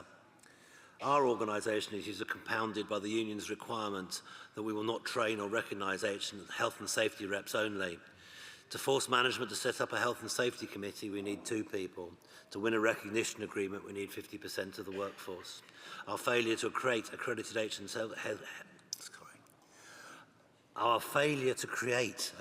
health and safety reps means we may be missing a trick. We also believe that the high training barrier to entry may discriminate against women and disabled members. In this post-monogam world, again, we should be looked to do better. If you're not a rep, you're unlikely to be considered suitable to stand for the regional council, which is itself a further gateway to positions of leadership within our union. This motion asks the CEC to look at our training strategies and programmes and to make them more suitable for a modern nomadic workforce, to make them more family-friendly, easy to provide a work-life balance, and to split the training and accreditation for our health and safety reps and workplace organisers. However, we're not prescribing an answer here. We are pleased that finally the CEC have agreed to support with qualification and hope we can rapidly do better. The central call in this motion is for an investigation for the development of solutions to the problems which this motion identifies. Please support it. Thank you. Thank you, Dave. Seconder.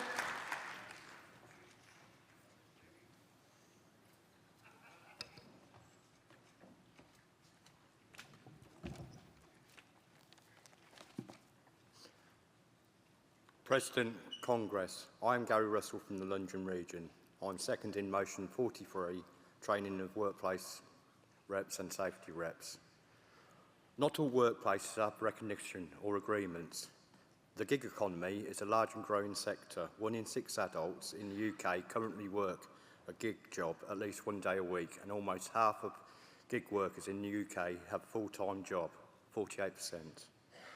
Gig economy workers contribute about £20 billion to the UK economy each year, and it is expected to spiral to over 60 billion in 2026. Health and safety is a vital role for all reps, and not having the training is a shortfall. If the reps are fully trained, this would potentially reduce the amount of work-related accidents. In 2022-23, there were about 500,000 work-related accidents that were reported to the Health and Safety Executive, and over 50,000 were reported under RIDDOR. Over 35 million days of work were lost last year at an estimated cost of just under £4 billion. A reduction in these figures would mean profit for the companies, which potentially would lead to increase in pay rises. Please support this motion and give the reps the tools to carry out their duties. Thank you, Gary. Anyone like to speak in opposition? No, thank you. I'll now call Sue Walker to give the CEC response. And while Sue's coming to the rostrum, can the motions 39, 40, 41 and 44 come to the front, please? President Congress, Sue Walker responding on behalf of the CEC to motions 42 and 43. The CEC is asking for motion 42 to be withdrawn. The CEC agrees that equality, diversity and inclusion training can be an important tool. We recognise that a number of training programmes are being rolled out and developed for GMB staff and representatives. However, we cannot substantiate the claim in the motion that there are GMB officers that, quote, turn a blind eye due to lack of understanding or ignorance, nor the motion statement that, quote, we all know some representatives only become reps for their personal gains.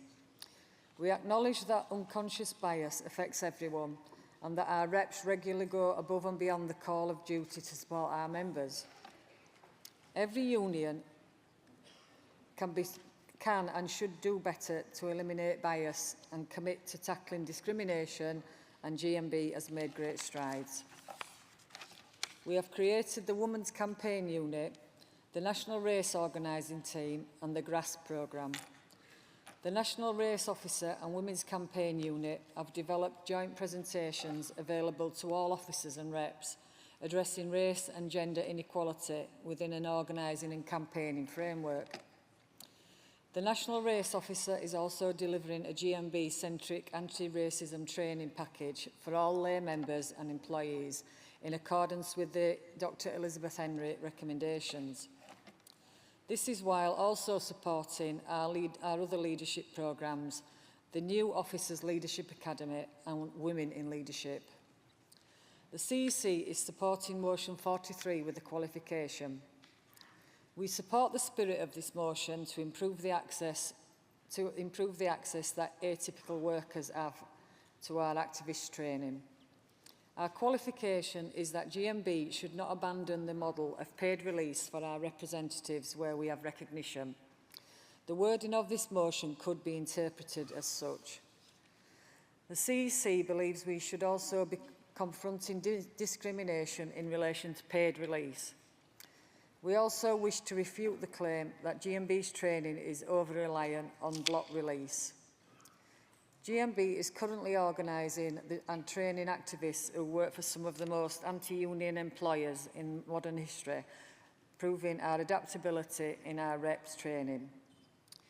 Therefore, the CEC is asking motion 42 to be withdrawn and that Congress should support motion 43 with the qualifications outlined. Thank you. Thank you, Sue. Does North Eastern Yorkshire and Humberside agree to withdraw motion 42?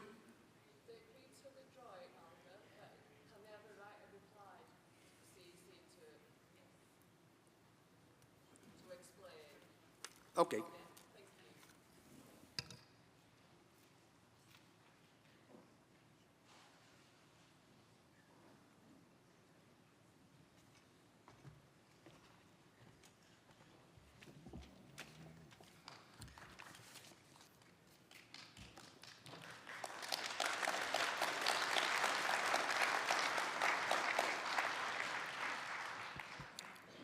Good afternoon, Congress. I think I need to reply to what's in the and response from the CEC. The CEC has taken a stance asking Congress to withdraw the motion 42, and they're entitled to do that. As a person of colour and disabled, I've seen over 60 years of discrimination. I thought as a trade unionist, my fellow comrades would support this, especially after seeing that awful video targeting CC race nominees that continues to be circulated on X. Educating ourselves about all forms of discrimination and bigotry would be a priority within our union. As any report written, doesn't it in the majority of us. Regardless of what it says in the booklet, I know 99.9% of the reps join GMB for the right reason. Please don't be thrown about the misinterpretation of a booklet you're reading. Dr. Henry's report may cover elements of discrimination, but how many people have read the report? And let alone how many of our members know about it? It took us 20 years to start work on the recommendations. In no way am I saying, or has ever said, get this, have I ever said that GMB officers turn a blind eye? So that is misleading. Sorry. About discrimination. I am saying that people out there do not see equality as a priority, but the effects of equality is a responsibility to us all. Many members I know are shocked about the decision that the GMB has taken in our region and has taken to withdraw this motion. Educating ourselves, I'm talking about ourselves. Can you wind up now, please? Sorry, I will do. Educating ourselves should never be a barrier, but a bonus to GMB as new issues come up and we need to be a pioneer. Being Congress, I am asking the CEC to reconsider their stance about withdrawing this motion.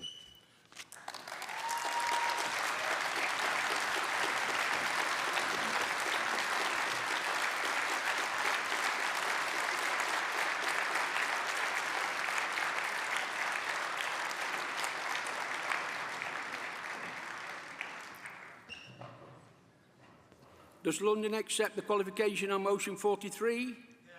Thank you. All those in favour of the motion 43, please show. Any against? That's carried. Can motion 39 now please come to the rostrum?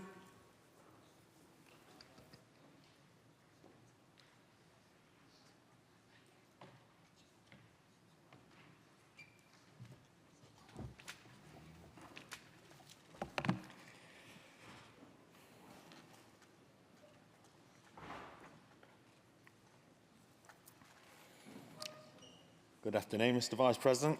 Good afternoon, Congress. Hope you're well and still awake. Simon Day, Branch Secretary, West Midlands Ambulance Branch, Midlands Region, moving motion 39, equipping reps to support better workplace mental health. Congress, we know the prevalence and incidence of mental ill health has been frantically on the increase over the last few years. COVID provided fuel for the fire, and the cost of living crisis has poured petrol on top of that, making a bad situation much worse. We recognise and applaud the work our union is doing to equip reps to work effectively in their workplaces and support their members, but perhaps because we're ambulance service staff, we want more. For the last few years in our branch, we've seen our reps face a learning curve that has been so steep, they've sometimes felt like they're holding on by their fingertips alone. And I'm sure we're not an outlier. Other factors involved in the stresses have been captured in an article this morning in the Mirror Online, highlighting the issue of ambulance delays. 1 in 4 ambulance workers have stated that they have witnessed the death of a patient as a direct result of these delays. Almost half of our members in the survey said they had experienced waiting outside of an A&E department for their entire shift. Harrowing stories of our members finding patients dead on their arrival at scene, members being the recipients of verbal and physical attacks as a direct result of these delays that are completely out of their control. As you can imagine, this leads to a heightened level of unhealthy stress in the workplace. Again, I would suggest that workplace stress is not solely found in the ambulance service. Unbelievable waits for consultations, assessments and treatment plans, which in turn create barriers in sickness management processes, play their part in worsening the whole issue, as does employers treating mental health like an individual's lack of resilience and disability like an illness, fundamentally failing time and time again in their duty of care towards our members. Hard-working new reps and established reps alike have felt insecure and under-supported in this fast-flowing and constantly changing tide. Training and education must not just be about competence, but also vitally about confidence. It's about starting where the learner is and providing a context in which both competence and confidence can be developed. Congress, this motion calls for a national, flexible, strategic approach to supporting reps to respond to mental health issues in their workplaces, to develop and provide a flexible training package that can be delivered in existing training packages such as GMB at Work or in newly developed focus courses. Packages that can be responsive and flexible, delivering courses nationally, regionally and in branches, helping branches to assist their reps to meet their members' needs. Using these vehicles to promote, disseminate and build on identified good practice that enables reps to develop inclusive, stigma-free workplaces that challenge discriminatory employers at every opportunity. Congress, I request that you support this motion. I move. Thank you, Simon. Seconder.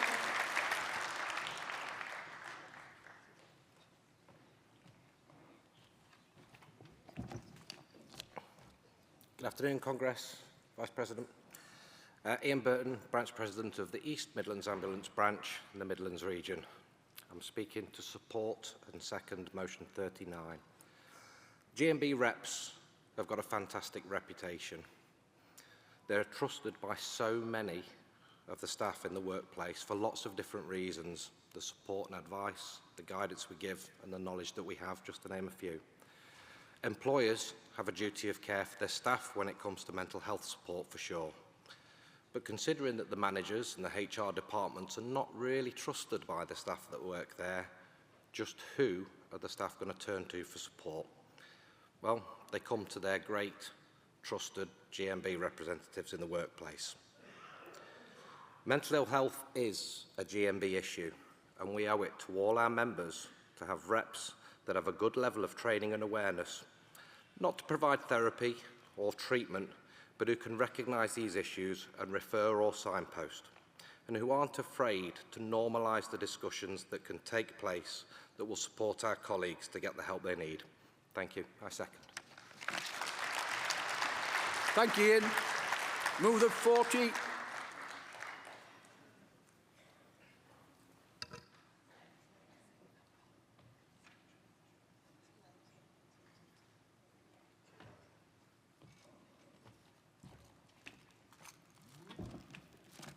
Afternoon, Congress.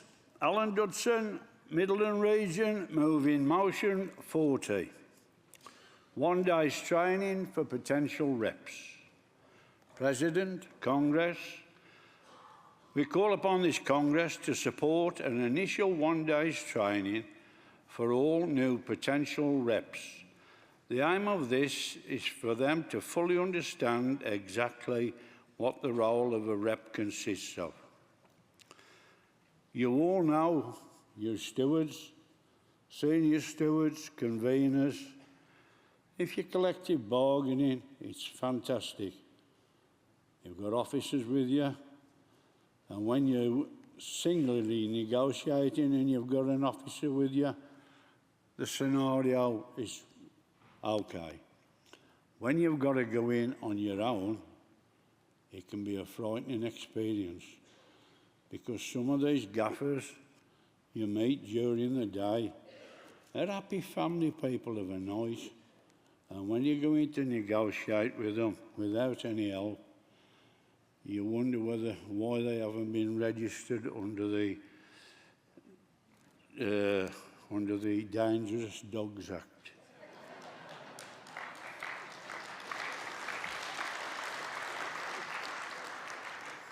So what we're asking for is get them in, see how tough they are, see if we can get them on a SAS course for a week and educate them, rough them up a bit, and then we feel if they're okay and they fit into the category we need, rough, tough, and don't stand any muck, if you want to put it that way, and they would fit into the lifestyle of union reps, we feel that this would save time and money for our union, as only reps who can fully commit to the role will then go on to attend the 10-day GMB at Work course.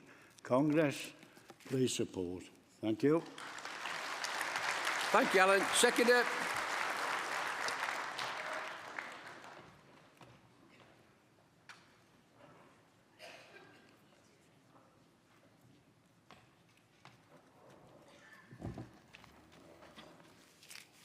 Good afternoon.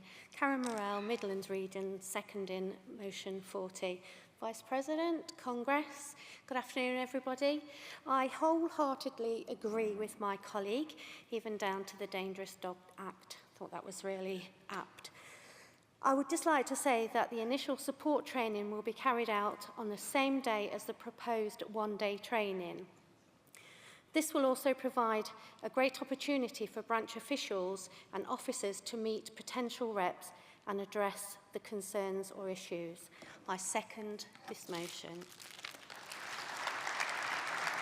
Thank you, Karen. Mover 41.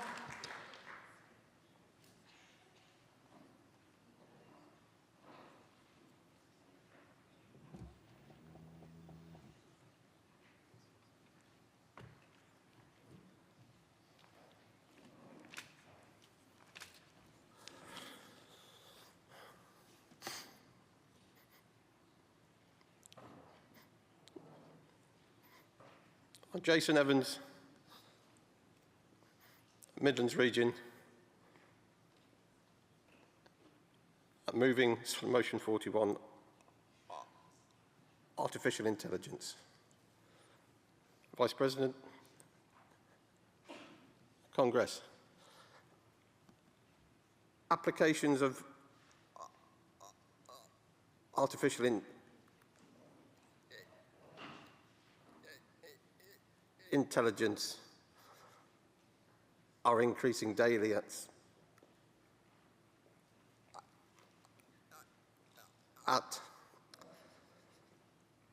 vast speed. Only 2 weeks ago, the stock value of NVIDIA, the American chip maker, the value of the company has outstripped the total value of the entire UK FTSE at 100 index. As governments, corporations and institutions all clamour to take advantage of what AI has to offer. Congress, the application of AI doubtless is able to bring benefits.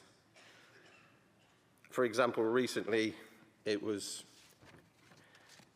publicised that AI had helped increase accurate diagnosis of breast cancer cases by over 12%, as it can recognise indicators which humans may miss.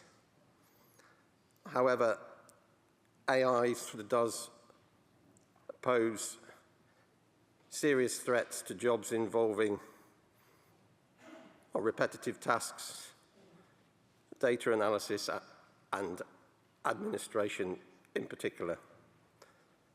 This motion purely asks for our reps to be best informed and prepared to ensure that our members' privacy, diversity and their livelihoods are protected. So our education courses are improving all the time, and we can surely incorporate improved awareness of AI into the courses that we already run. Please support this motion. Thank you, Jason.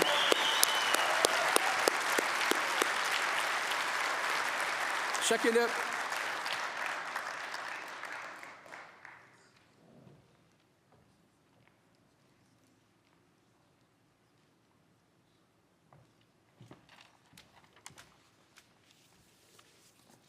Hello, Chris Roach, seconding motion 41. First time delegate, first time speaker. You know it. President, Congress, as always, we need to ensure our members and reps are the best informed to deal with the challenges in the workplace and beyond. Artificial intelligence can be a force for good, but also it poses serious threat to the employment terms and conditions and personal privacy. Please support this motion to help us and others. You know it makes sense. I'm sorry I've got to say this. You know it. Thank you. Thank you, Chris. Motion 44.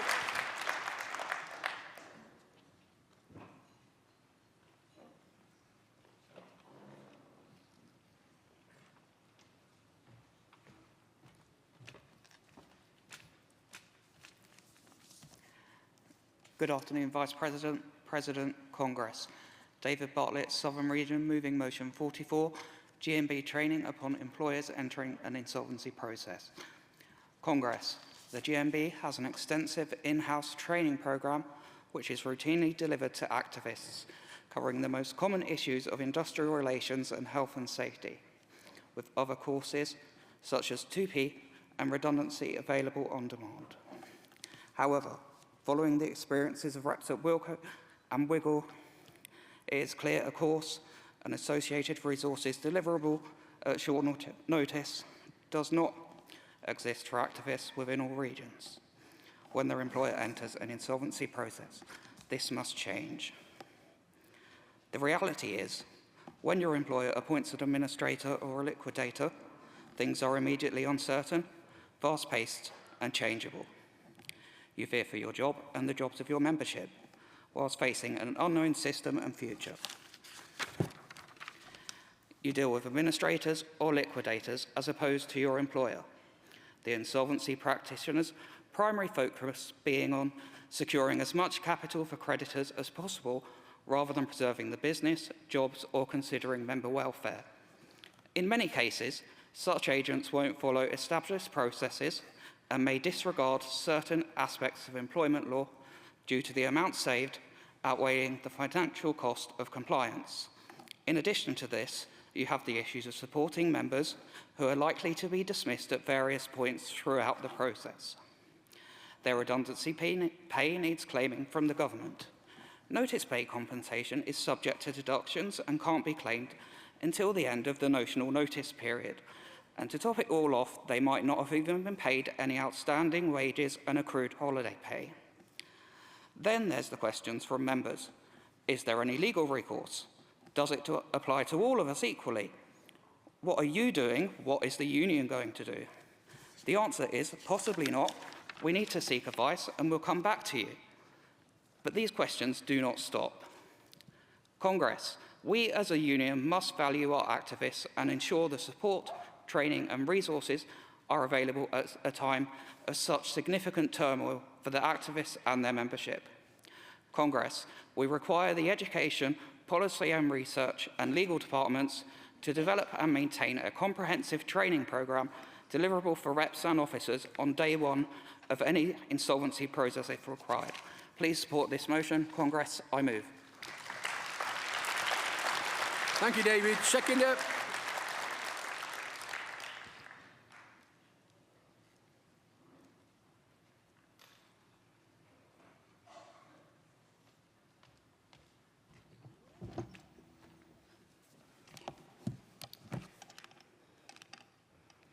Good afternoon, President, Congress. Mumtaz Khan, Southern Region, seconding motion 44, GMB training upon employers entering an insolvency process.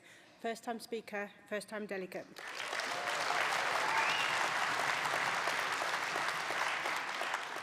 Wilko staff were hard hit with the sudden closure of all their sites.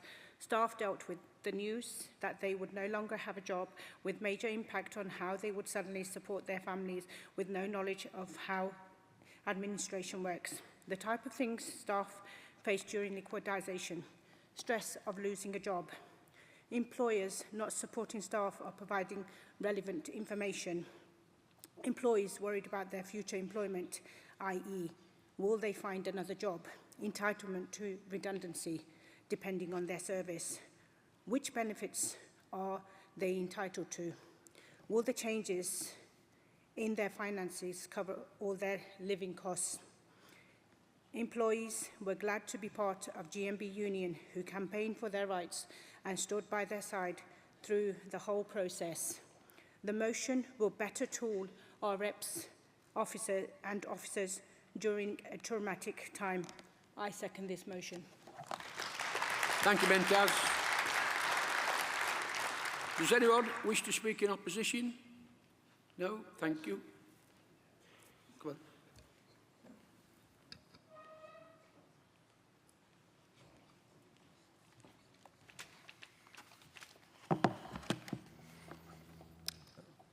Hello, Congress, and hello, Presidents. I'm Conor Foggan. I'm from the North East Yorkshire and Humber branch, and I'm speaking in opposition to motion 40. It's not so much in opposition to the motion itself, because I think the idea behind it is good, but the idea behind it is already in practice. When you're elected by the members from within your workplace, you should be inducted in a one-day training course with the regional officer. And during that time, that regional officer will discuss with you what your role is. It's a little bit concerning if you believe that isn't happening. For me, that should be happening, and realistically, it is good practice to have branch officers present. We do it within our branch when we recruit new reps. This is a process that's already in place, so I'm not entirely sure why it should need to be a motion to Congress. Thank you. Thank you, colleague. Will the mover of motion 4 like a right to reply? No? Yes, sorry.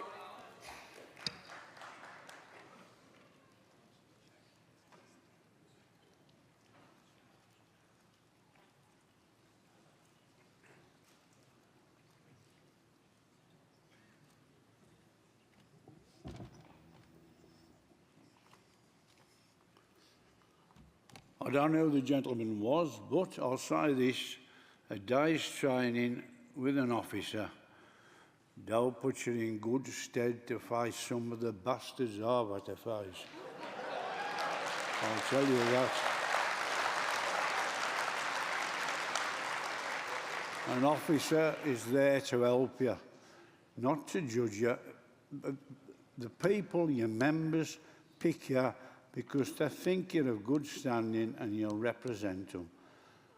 But the reason why is because a lot of them, I got the guts to take the job on yourself, so they select someone to act on their behalf. That's all well and good.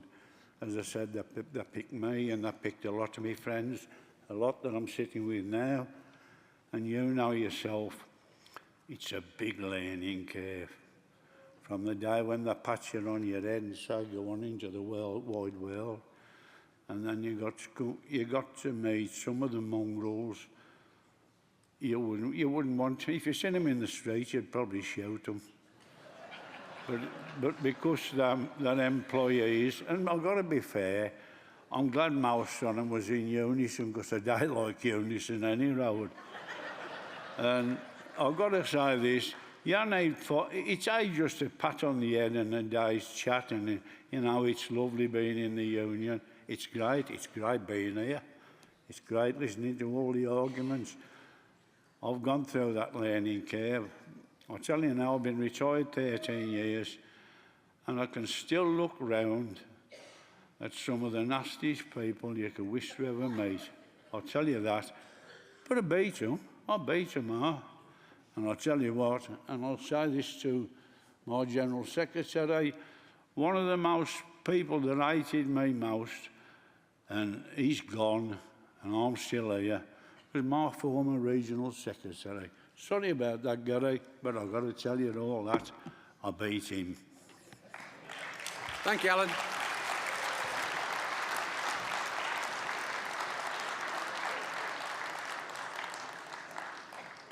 I'll now call Carol Robertson to give the CEC response. While Carol's coming up, could 209 and 210 come to the front, please?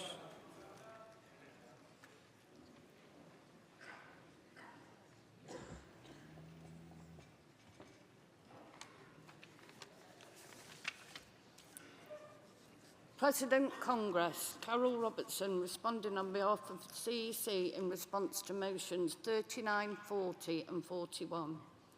The CEC is supporting motion 39 with qualifications.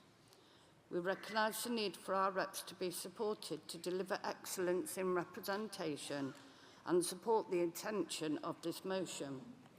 Our qualification is to highlight existing resources and recognise the ongoing work happening to strengthen our training offer to new existing reps and to recognise our limitations in providing and delivering training. The Equality and Inclusion Department have existing resources and training focused on neurodiversity.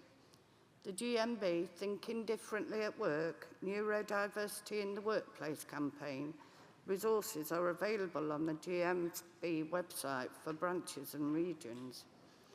And there is also existing training in place to cover off the issues identified in the motion, and the training offered to reps can be more widely examined. We must also qualify the GMB is not a specialist provider of mental health training, and our existing mental health at work guides forms the basis of our training materials on mental health. The CEC has asked for motion 40 to be referred. This motion addresses a serious issue with a very constructive proposal. However, by seeking to abolish the existing initial support meeting, it cuts against long-established existing GMB policy and procedure. If referred, we can look at ways of piloting this type of training without abolishing the initial support training, which is a vital part of establishing a strong and supportive bond between new reps and their officer. Finally, the CEC is supporting motion 41's important proposal with a qualification. The complexity of artificial intelligence, or AI, models represent a challenge to unions and managers alike. The Post Office Horizon scandal showed what can happen when computer systems are seen as being above fault and too big to fail. Our reps and members need the tools to challenge inappropriate use of AI. Our qualification is that the term artificial intelligence can refer to a huge variety of products and algorithms. The complexity and variety of these systems prevents training that will cover all eventualities. And alongside work within the union, our members need new rights, including consultation, so that inappropriate AI can be challenged on a collective basis. As we set out in part in the 2022 CEC Special Report on the Future of Work. Therefore, the CEC is asking Congress to support motion 39 with the qualifications set out, for motion 40 to be referred, and for motion 41 to be supported with the qualifications set out. Thank you.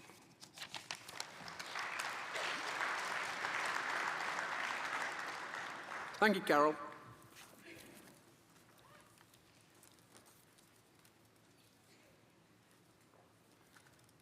Does Midland accept the qualification on motion 39? Yes.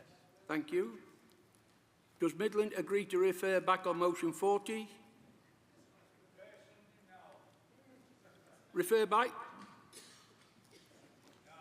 No? No, okay, that's fine. Does Midland accept the qualification on motion 41? Yes. Right, the CEC is supporting motion 44. All those in favour of motion 39, please show. Any against? That's carried. Motion 40 has been refused to refer back, so the CEC are asking you to vote against it. All those in favour of motion 40, please show. All those against? That's fell. All those in favour of 41, please show. Any against? That's carried. All those in favour of 44, please show. Any against? That's carried. Could the motion of 209 please come to the rostrum?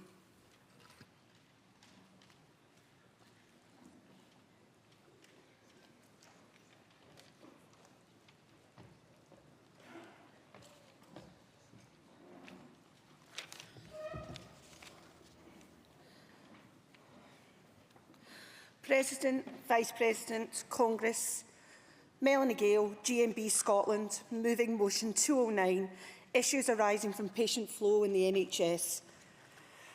So, across NHS Greater Glasgow and Clyde, a continuous flow model was brought in about a year ago.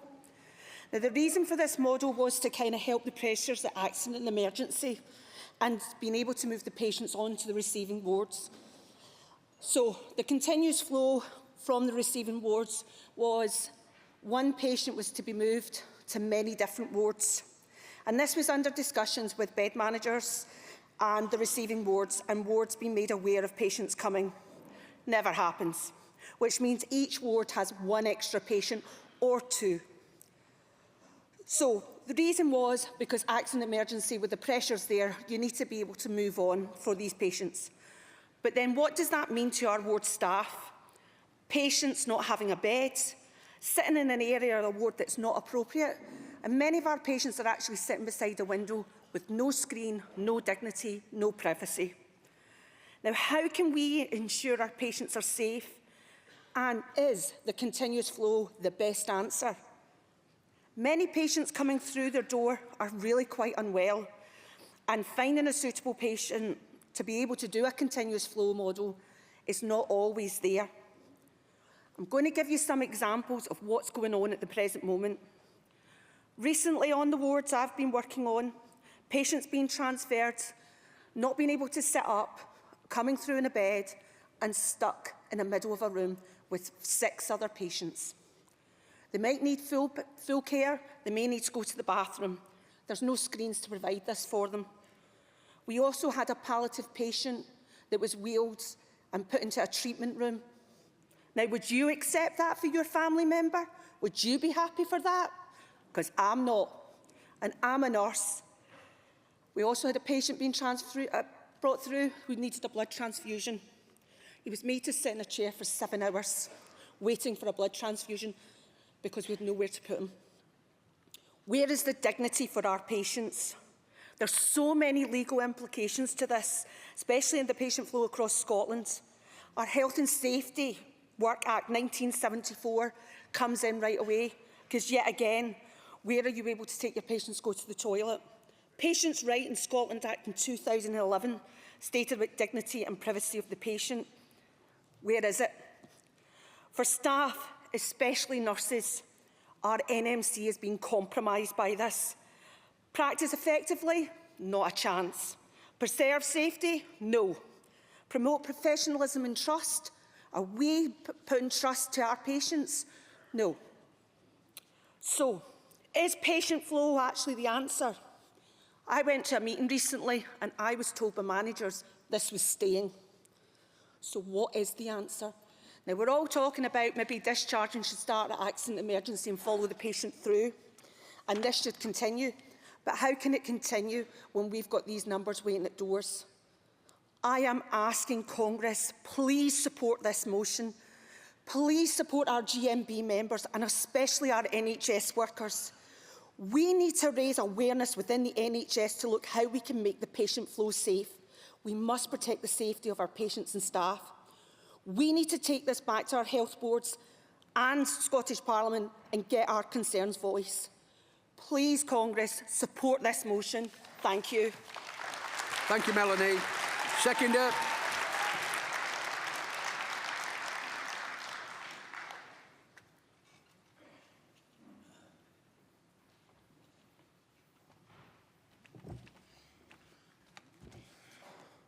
President, Vice President, Congress, Theresa Will, Scotland Region, seconding motion issue arising from patient flow in the NHS.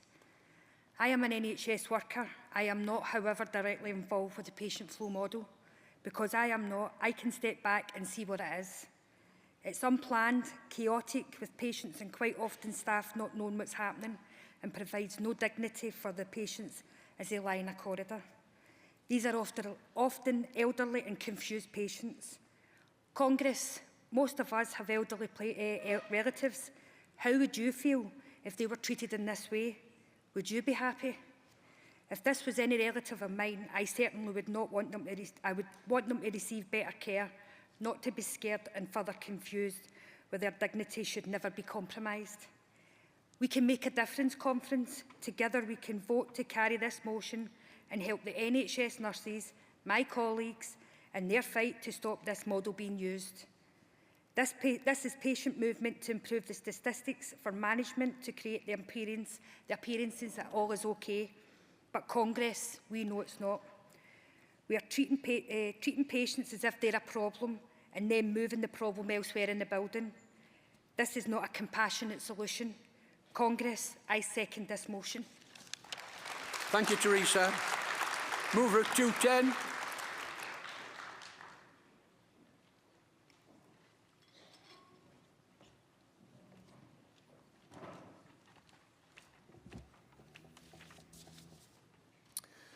Good afternoon, Vice President. Good afternoon, Congress. First-time delegate and first-time speaker.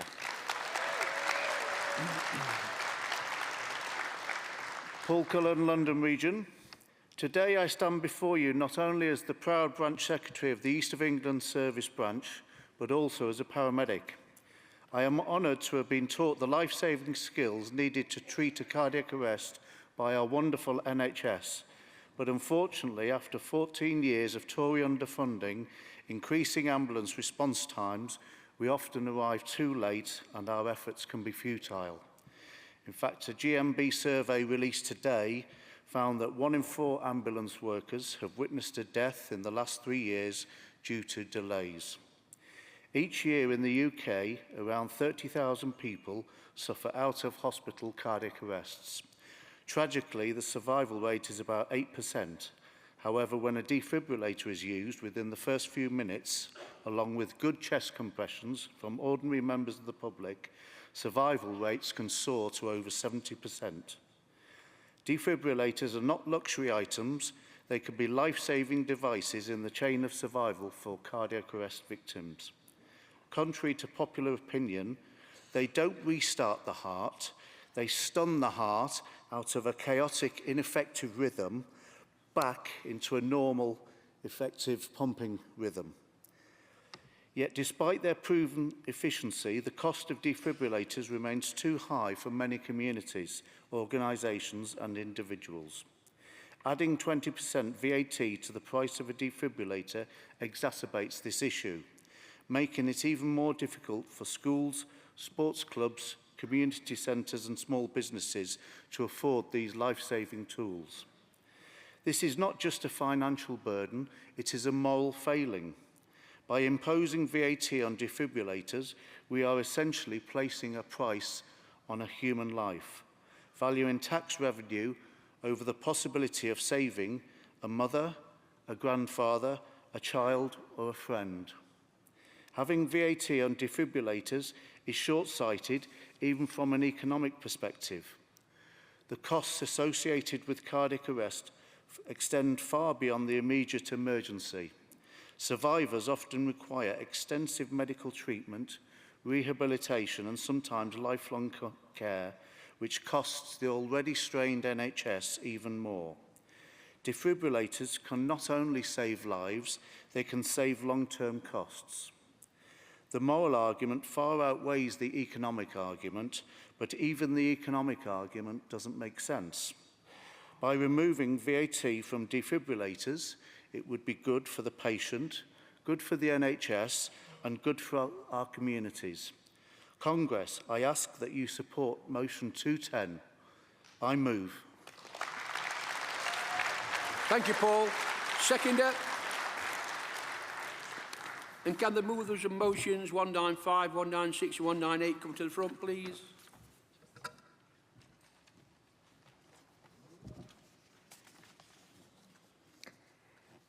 Vice President, Congress.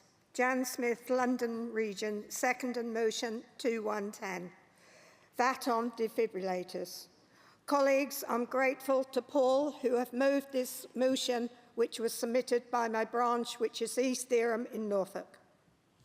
You will all know that in the case of a heart attack, speedy, life-saving treatment is essential for the best chance of a survival, and that means either someone doing manual chest compressions or using best a defibrillator.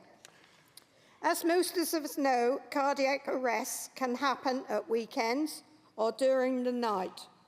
Quick access to a defibrillator at any time of the day is essential and crucial.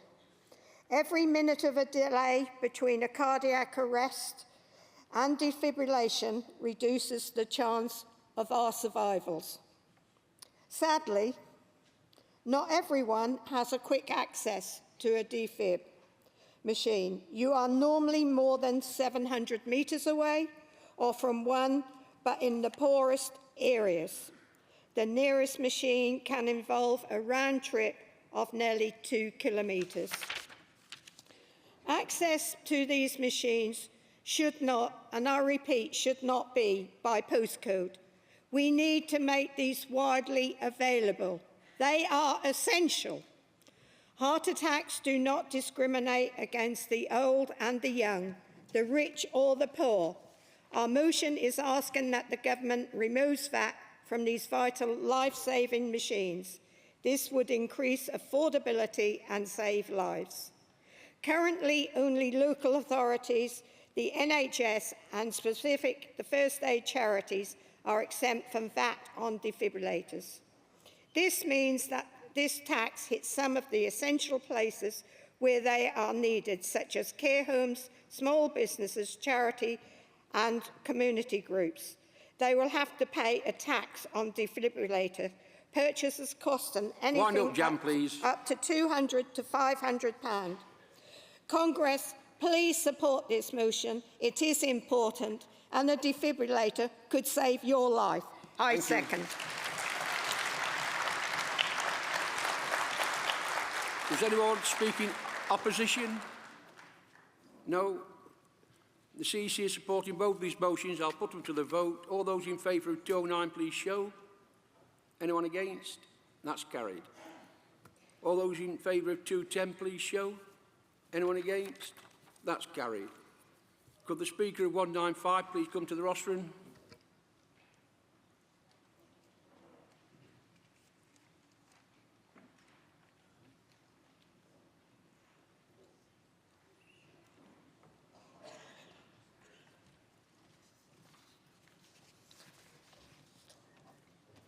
Vice President, General Secretary, Jan Smith, London Region, move a motion 195 on digital switchover.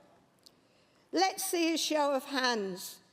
How many of you know about the plan to switch our telephone landline network from analogue to digital, so all calls will be made over a broadband line? How many of you knew that this is scheduled to be done by the end of 2025? Colleagues, that is only 18 months away. When this was announced, it was condemned by National Pensioners Convention, as it will increase the risk of members being left unable to access essential and emergency services. Congress, those who have access to the internet will just need to plug their phone into their router. But we know that many still don't have broadband at home, and many use their phone lines for a personal alarm or a healthcare device. In fact, in April, Virgin Media O2 temporarily paused the rollout of digital phone lines as sadly 2 vulnerable people died as their personal alarms failed when their landlines were switched off. We are clearly not ready, as many of you live in an area with no mobile signal or no fast internet. Colleagues, lucky for us, just last month BT announced that they will be moving their timetable for moving to full fibre broadband to the end of January 2027. This should be welcomed, as it will give more time for care providers such as local authorities to replace vulnerable people's telecare devices that rely on analogue. Our motion is asking GMB to campaign to make us members aware of this switchover, which is important to them, particularly if they haven't got the facilities. I am the Secretary of the GMB Retired Members Association, and we can help by issuing information to branches to make our members aware and of the switchover and vary the possibility scams or requests for money they may receive during this switchover. Colleagues, in the importance of our members, please support this motion. Thank you, Jan. Seconder.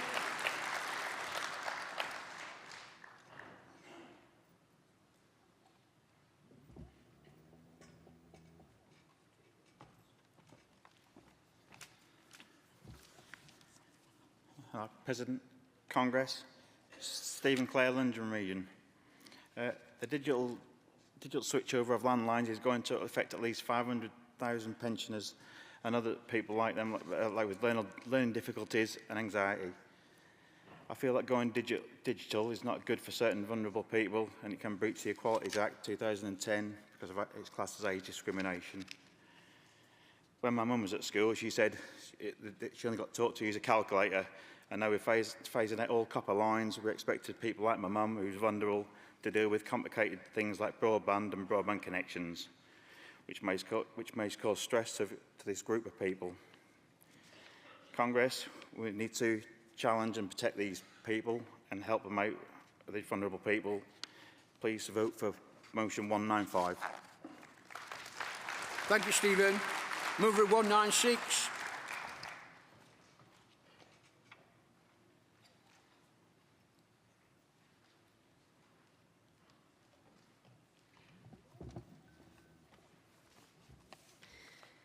Vice President, Congress, Linda Walker, GMB Scotland, moving motion 196, domestic violence against men. Whilst this motion is about domestic violence against men, I also want to acknowledge that it is not just men that are affected by domestic violence. So before I continue with this motion, if anyone is affected by the content of this, I urge you to seek support from a trusted source and have a safe space to speak. This may be from your safeguarding person in your region, a friend, or one of the various helpline numbers available. And please know you have the love and support from all of us here. The latest Office for National Statistics figures 2022-23 show that 1 in 3 victims of domestic abuse are male. Just under 65% of these men are victims of partner abuse. 1 in 7 men will be a victim of domestic abuse in their lifetime.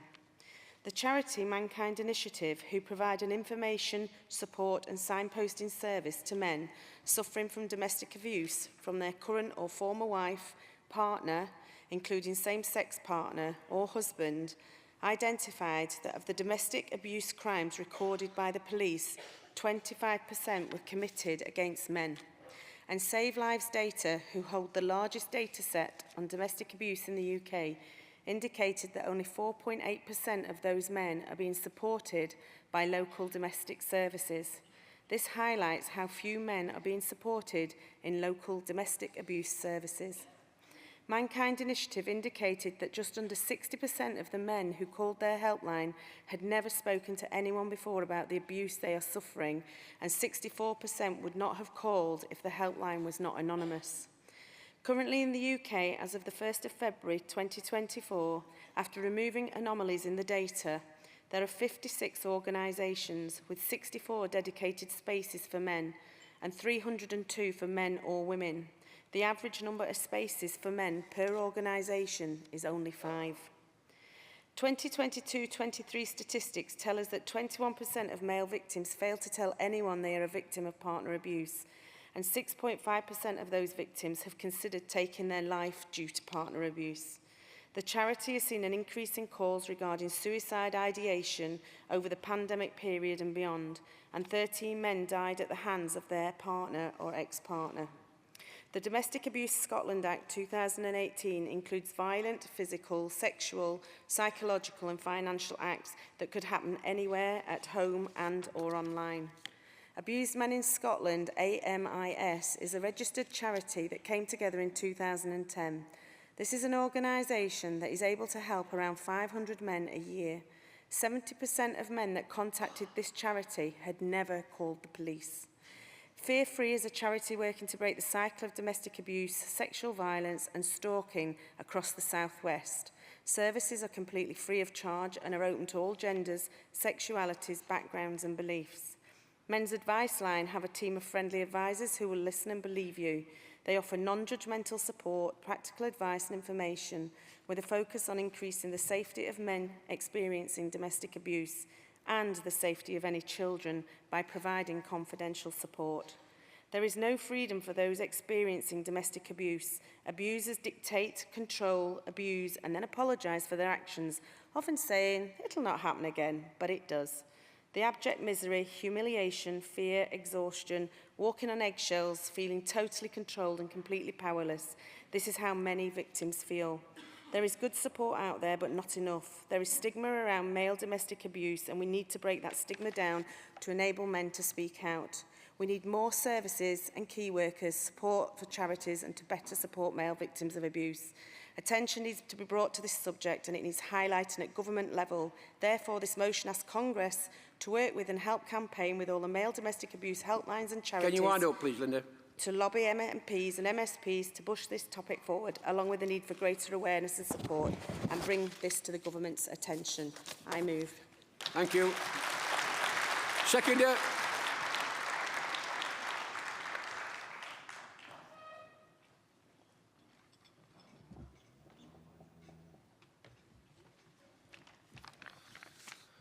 Vice President, Congress, Nick Hill, GMB Scotland.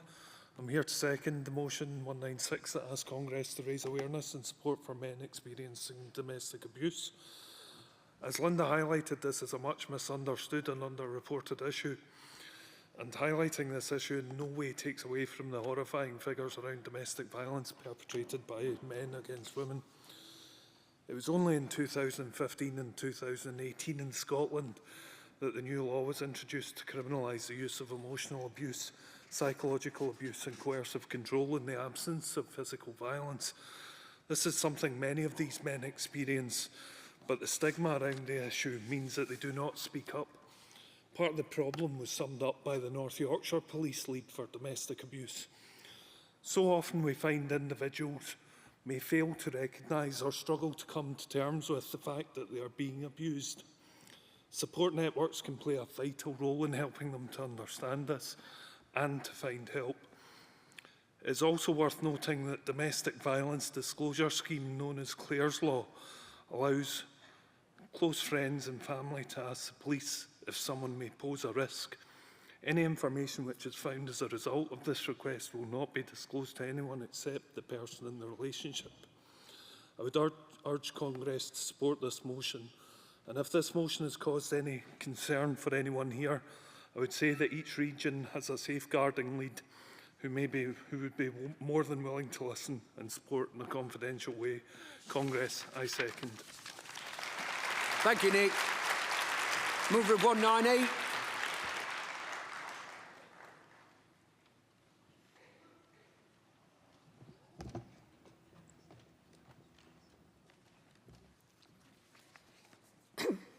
President, Congress, Jan Smith, London Region, move in motion 198 on mental health funding. Firstly, colleagues, can I thank the CEC who saved my legs from having to challenge the SOC. CEC changed their position on this existing policy to support with qualification, which I fully support. Congress, we are aware that this is policy and that GMB has campaigned for better mental health funding. But colleagues, we need to continue this push and fight. These people need the help and all the support they can get. This isn't going to go away. In fact, it's getting worse, which is why we wanted to debate on this. More and more people, old and young, are suffering in silence while on waiting lists for treatment for their mental health. More and more people, young and old, recently in my own area, my local newspaper virtually daily is reporting on former suicides. It says at the end of it, you need help, call the Samaritans. But as I'm saying, they suffer in silence. They will not talk and express what they're going through. Some are desperate and turning up at the A&E in hospitals. The NHS and our emergency services are under constant pressure. Our hard-working members in the NHS and local councils are burning out as they're dealing with people who have nowhere else to go. Colleagues, there is little support for mental health. In the spring budget in March, this government announced a 4% increase in day-to-day funding, but with inflation running at more than 4%, this represented a cut. Last week, figures came out to say that more than 330,000 children are waiting to receive mental health support, with the average waiting times for over a year. This is not good enough. This is outrageous. These children are left in limbo and are being failed by the system. We welcome Labour's commitment to ensure every young person has access to specialist mental health provision in schools. We cannot, colleagues, keep underfunding mental health services compared to physical health services. Both are equally important, not only to me, but to you and your families. Congress, let's make sure the next Labour government addresses funding for both physical and mental health in their first 100 days.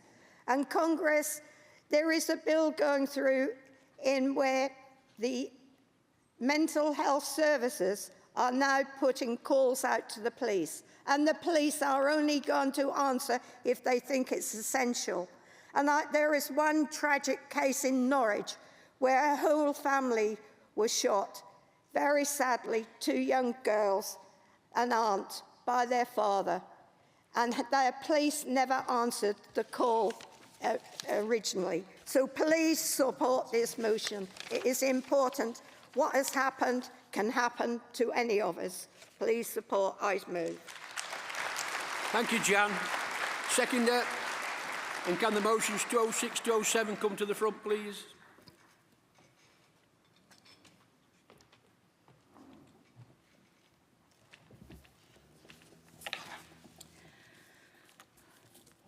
Vice President, Congress, Trudy Chu, London Region, seconding. I have sad personal experience of the current poor mental health provision thanks to the Tory decimation of the NHS. That's no criticism of the people who saved my son.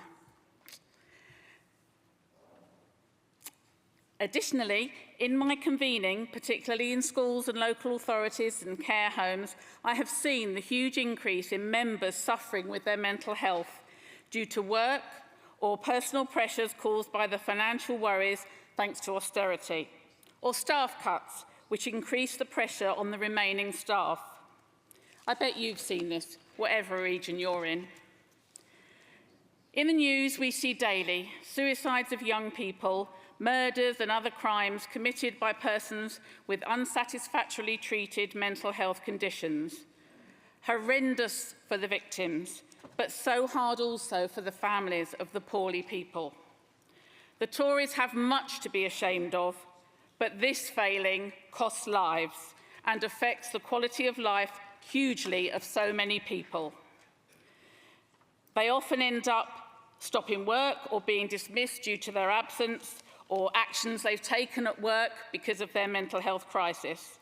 And this, of course, increased benefit costs. It is crucial that as a part of Labour's promise to restore the NHS, appropriate importance is given to mental health services. Self-help like dolphin music and podcasts will not cut it. Please support this motion. You never know when you or yours might need help. And I really hope you don't. I second. Thank you, Trudy. Does anyone want to speak in opposition? No, thank you. I'll now call Fazana Juma to give the CEC. Good afternoon, Vice President, Congress. Fazana Juma responding on behalf of the CEC to motions 195, 196 and 198.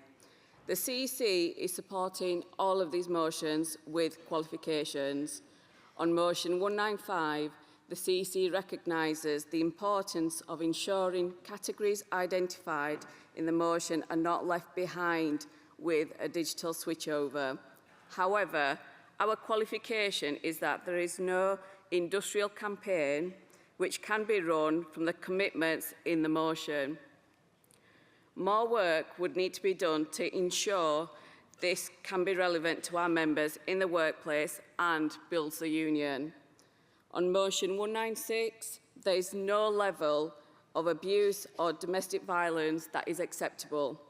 GMB have always stood firm on this stance, as demonstrated by previous campaigns and policies. Our current resources include GMB's Domestic Abuse Charter, which is available on the website for members and reps to campaign in their workplace and for this to be implemented. Importantly, we recognise that men also face abuse, and that is set out clearly in these resources that are available to you. The CEC's qualification is that we would need to see which organisations and helplines are best suited to support members and workplaces campaigning in these areas. On motion 198, GMB has long campaigned for better funding for mental health services. We can urge the Labour Party to address the mental health crisis in government, but our qualification is that it may take Labour longer than 100 days to address the effects of 14 years of austerity on services while delivering on the core industrial issues and workplace rights for our members.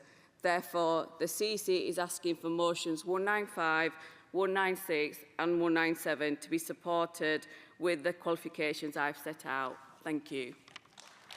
Thank you, Fazana. Does London accept qualifications on motion 195? Thank you. Does Scotland accept qualifications on 196? Thank you. And does London accept qualification 198? Thank you. All those in favour of motion 195, please show. Anyone against? That's carried. All those in favour of motion 196, please show. Any against? That's carried. And all those in favour of motion 198, please show. Any against? And that's carried. Can motion 206 now come to the rostrum, please?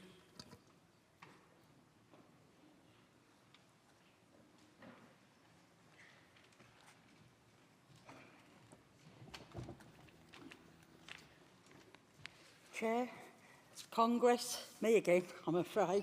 Right. Some people will be asking, why am I wearing this? Right? What you see here is normal to most of the people in this hall. But if I do this, this is what trans people see in their body. So what's normal to us isn't normal to them. The reason I brought this motion forward is I'm so angry with the Tories because they have not got a Scooby about kids in school. We are now going back to clause 28. And as a gay woman who is married to somebody who is non-binary, this really riles me. Trans people and non-binary people are going back over 20 years to where I was many years ago when I came out. I'm not going to say how many, but, you know, and they're bringing in this motion about kids not being able to use their names, you know, their chosen names.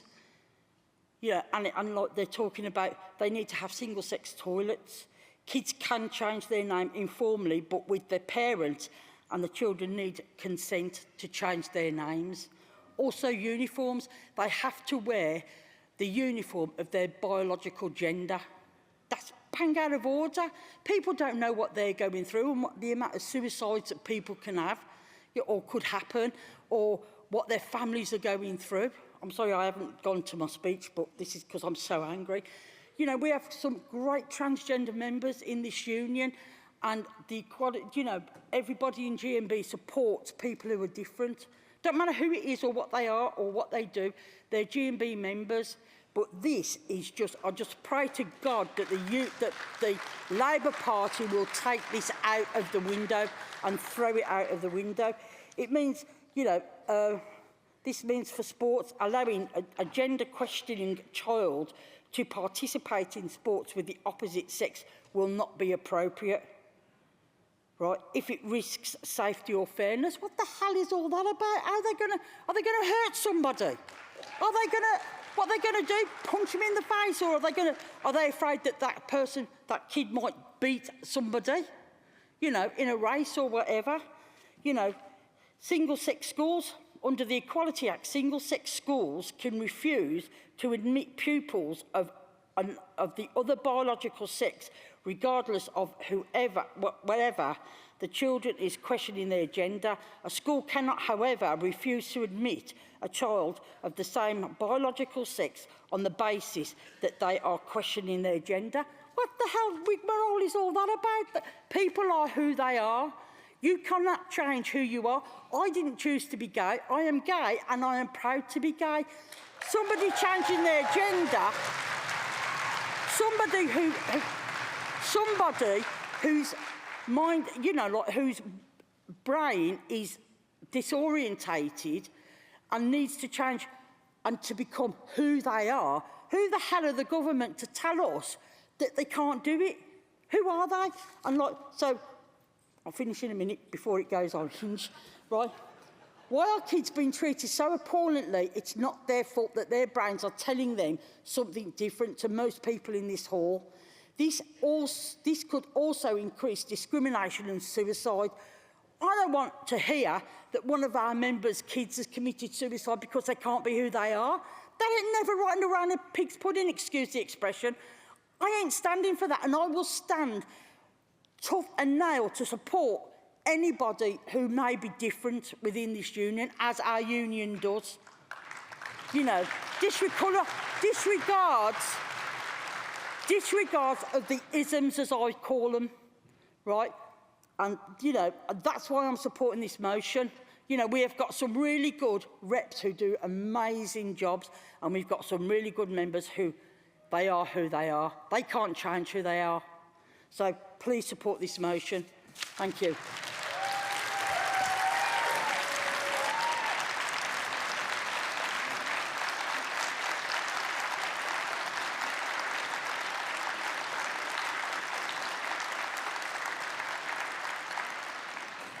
Thank you, Angie. Seconder.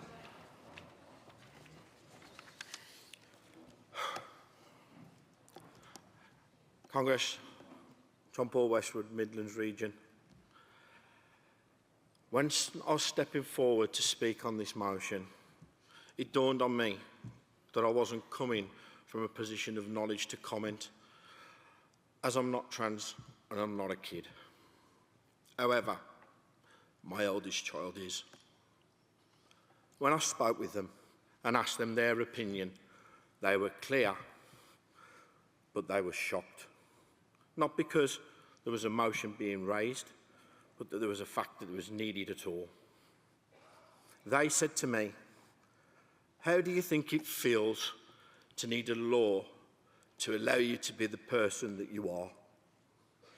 And then they said the most simple thing that I think I've ever heard in my life. Just don't hurt kids. I love you, Izzy. Congress, I second.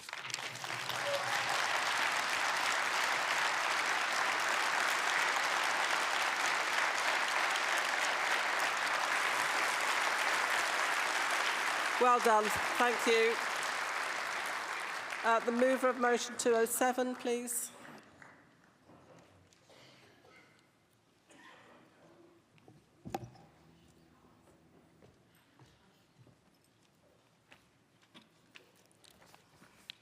President, delegates, Jeff Sutton Wales and the South West propose in motion 207, politicising of trans rights. The Equality Act of 2010 protects people from discrimination and helps to achieve equal opportunities in the workplace, in society, for 9 protected characteristics, one of which is gender reassignment, transitioning from one gender to another. Congress. In recent years, trans rights have become a political football for all major parties in the UK. Now, as parties are gearing up for the election, it seems that trans people are a part of their manifestos and pushed to the forefront along with the economy and immigration. This is surprising as trans women, the main focus of people's sudden interest, make up about 0.1% of the population of England and Wales, according to the 2021 census. That was 48,000 people. What effect on an election can demonising such a small group of people have? The Equalities Minister, Kemi Badenoch, would change equality laws to protect biological sex rather than gender to tighten up rules for women-only spaces. Under the current Equalities Act, protection covering single-sex spaces do not differentiate between someone born female or someone who is transgender. This would in practice mean a transgender female would not have the same sex-based protections as someone born a woman. Even the Equality and Human Rights Commission has changed its stance and is against them, saying that defining sex as biological in the law would offer greater legal clarity. The Tories said the law change would not remove the existing protection for transgender people. Well, if the law won't change anything, why change it? Their staunch supporters like Women's Place and the LGBT Alliance would not accept anything that did not undo the protections enshrined in the Equalities Act. Labour Shadow Health Secretary Wes Streeton, who is gay, said he felt that there was lots of similarities between what we experience as gay people in terms of prejudice and hate and discrimination and what trans people experience. Clearly, there are some tensions between the sex-based rights of women and equality for trans people, and I'm sure we can find a way through, he said. But then he flipped on trans issues and defended women who voiced their concerns about trans issues. Haven't trans people been through enough? Transitioning can come at a heavy cost, not financially but emotionally, lead to the loss of family, friends, alienation in society, mental and physical abuse. Up to 89% of trans people have thought about suicide. Further pressure imposed by politicians can literally be the difference between life and death. Let's help them, not add to their problem. The GMB has a proud record of supporting trans and non-binary people, and this is not the time to stop the pressure on politicians of all colours. I move. Thank you. Thank you, Jeff. Seconder.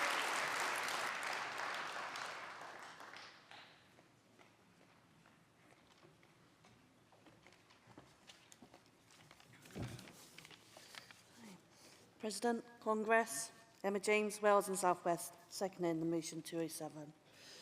So where do we, with the UK politics, parties stand on trans issues? We've heard about the Labour and the Tories, but what about the other main parties? A positive from the Lib Dems, but one that will probably never come to be enacted. The Lib Dems reject all prejudice across all protected characteristics and believe that transgens are entitled to the same rights as everyone else. The Green Party says that it recognises that there are many gender identities that are within and outside of the traditional gender binary of man and a woman. The Green Party recognises that trans men are men, trans women are women, and that non-binary identities exist and are valid. And finally, and what would you expect, any less, Reform UK has said it would ban transgender ideology in primary and secondary schools. Its website states there are only two sexes and two genders. Obviously no room for trans people, so it would seem. Congress, we as a union believe that trans women are women and trans men are men. We need to engage with Labour and tell them to get on side and protect and enhance the safeguards and rights for the trans people. They should not be used to gain any political advantage. I am pleased to be able to second this motion. Thank you. Thank you, Emma. Does anyone wish to oppose those motions? No? Then can I call Carol Clarkson to respond on behalf of the CC, please? And can I call the movers and seconders of motion 200 and composite 12 to the front?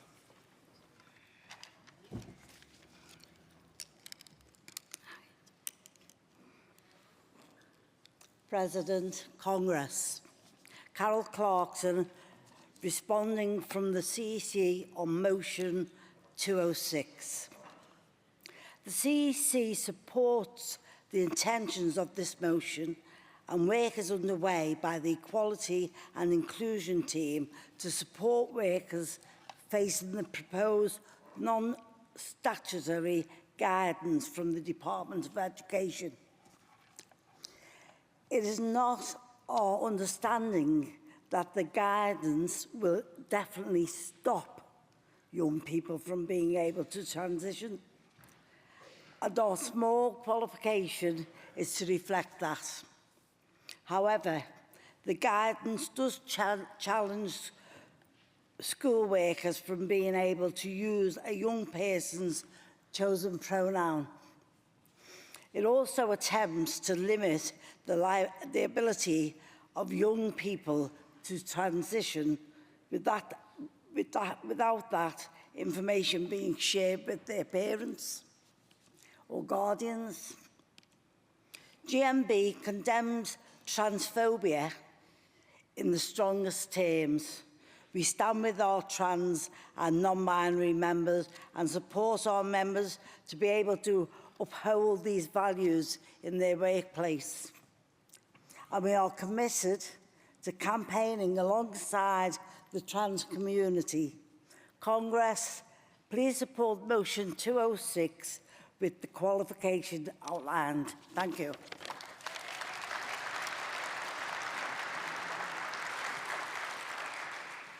Thank you, Carol. Does Midlands accept the qualification on 206? Thank you. And the CEC is supporting motion 207. So all those in favour of 206, please show. Thank you. Anyone against? That's carried. All those in favour of motion 207, please show. Thank you. Anyone against? That's also carried. We now move on to the last two motions of the day, social policy, NHS and health issues. So can I have the mover of motion 200, please, to the rostrum?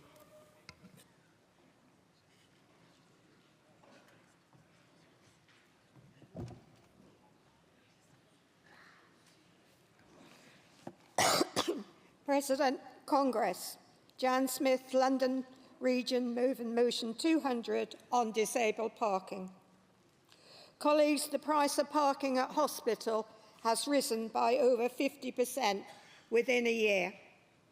This government has failed in their 219 pledge to end unfair charges by making parking fees for those in the greatest needs. Shame on them. They have only just been feathering their own nests. They don't care about us.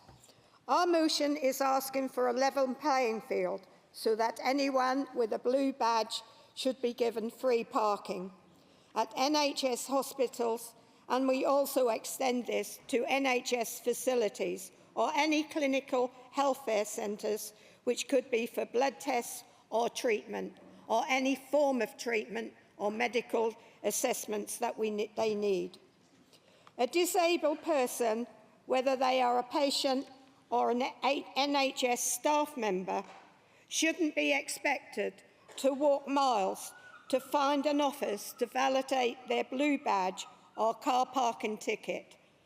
There has to be an easier way to do this. So, Congress, I ask you to fully support this motion in light of our disabled members of our families, friends and colleagues. Let them all have a free parking ticket. And also, we call on the Labour Party government, if they get into power, which we sincerely hope they will do, that they will pledge and honour this free parking for everybody. I move. Thank you, Jan. Seconder, please.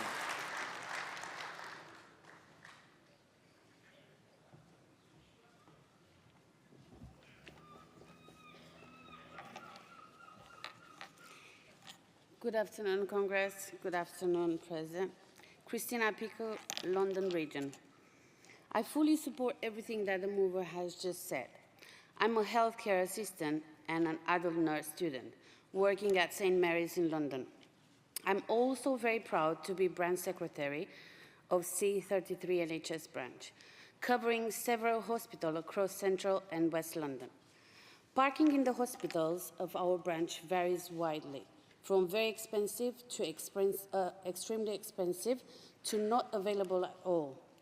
While parking was made free to staff during the pandemic, this has not been available for over 2 years.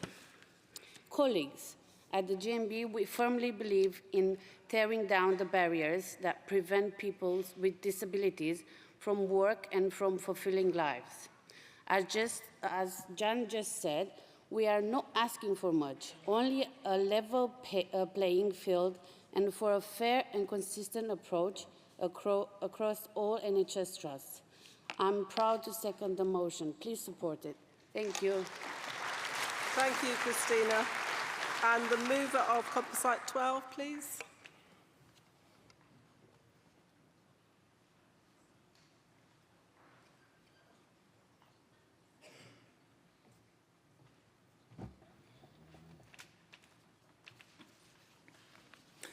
Chris Hibbard, Southern Region, Tall Puddle Branch Secretary. President, Congress. Level down prescription charges in the UK. This Congress urges the GMB to campaign for free prescriptions in England. As Congress will be aware, other parts of the UK already receive free prescriptions, however, not in England. This Congress also calls, in particular, for prescriptions for mental health issues to be exempt from prescription charges, currently standing at £9.90 per item. England is the only UK country where people have to pay for their medicines.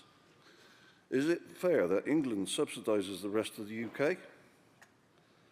There are currently only 10 medical conditions on the NHS website that are exempt from prescription charges, and mental health isn't one of them. Mental health affects all walks of life and is not limited to those on low or no income. Nearly 1 in 10 people have skipped medication in the past year due to the financial crisis and cost of prescriptions. 12% of people who pay for their NHS prescriptions have cut medication in half to make it last longer, against medical advice. Over a third, that's 35%, of respondents reported they had the duration of their prescriptions changed, meaning they're paying more frequently for their prescription. 1 in 5 of us will have suicidal thoughts at some point in our lives. Research has found that every suicide directly affects 135 people. That's friends, family, colleagues, and the communities in which we live. Added to that, when somebody is bereaved by suicide, they are themselves at greater risk of taking their own life. There are 200,000 suicide attempts each year. 125 people die by suicide every week. That's 1 in every 90 minutes. That's the period of a football match. Suicide is the biggest killer in men under 50. And the suicide rate for young women under 24 has been the steepest increase since records began. And for anyone here today who is struggling, just because you are struggling doesn't mean you're failing. It's okay not to be okay. It's okay to ask for help. Help is out there. Just reach out and ask for it from friends, family, your GP, the Samaritans, and Calm, to mention a few. It is time to level down prescription charges in the UK. Congress, I move.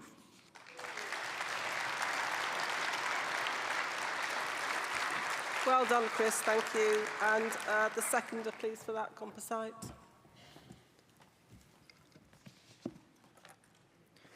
Good afternoon, Presidents, Congress. Joshua Blacklock, North East Yorkshire and Humber Region, Branch A13. First time delegate, first time speaker.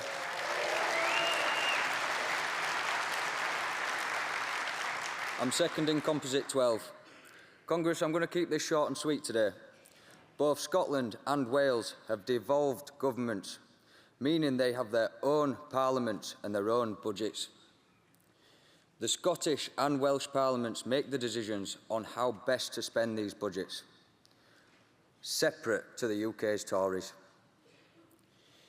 Both parliamentary bodies decided the health of the citizens is too important and that it would be in the best interest of its public to provide free prescriptions.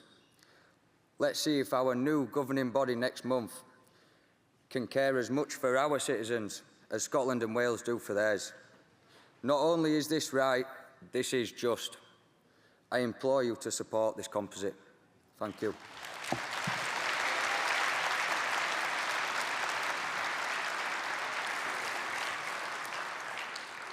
Well done, Joshua. It's hard to be a first-time speaker and have to wait right till the end of the day to make your speech, but well done. The CEC, anyone in opposition wishes to speak in opposition? No, I didn't think there would be. The CEC is supporting both of these motions, so I shall go straight to the vote. All those in favour of motion 200, please show. Thank you. Anyone against? That's carried. All those in favour of composite 12, please show. Thank you. Anyone against? That's carried.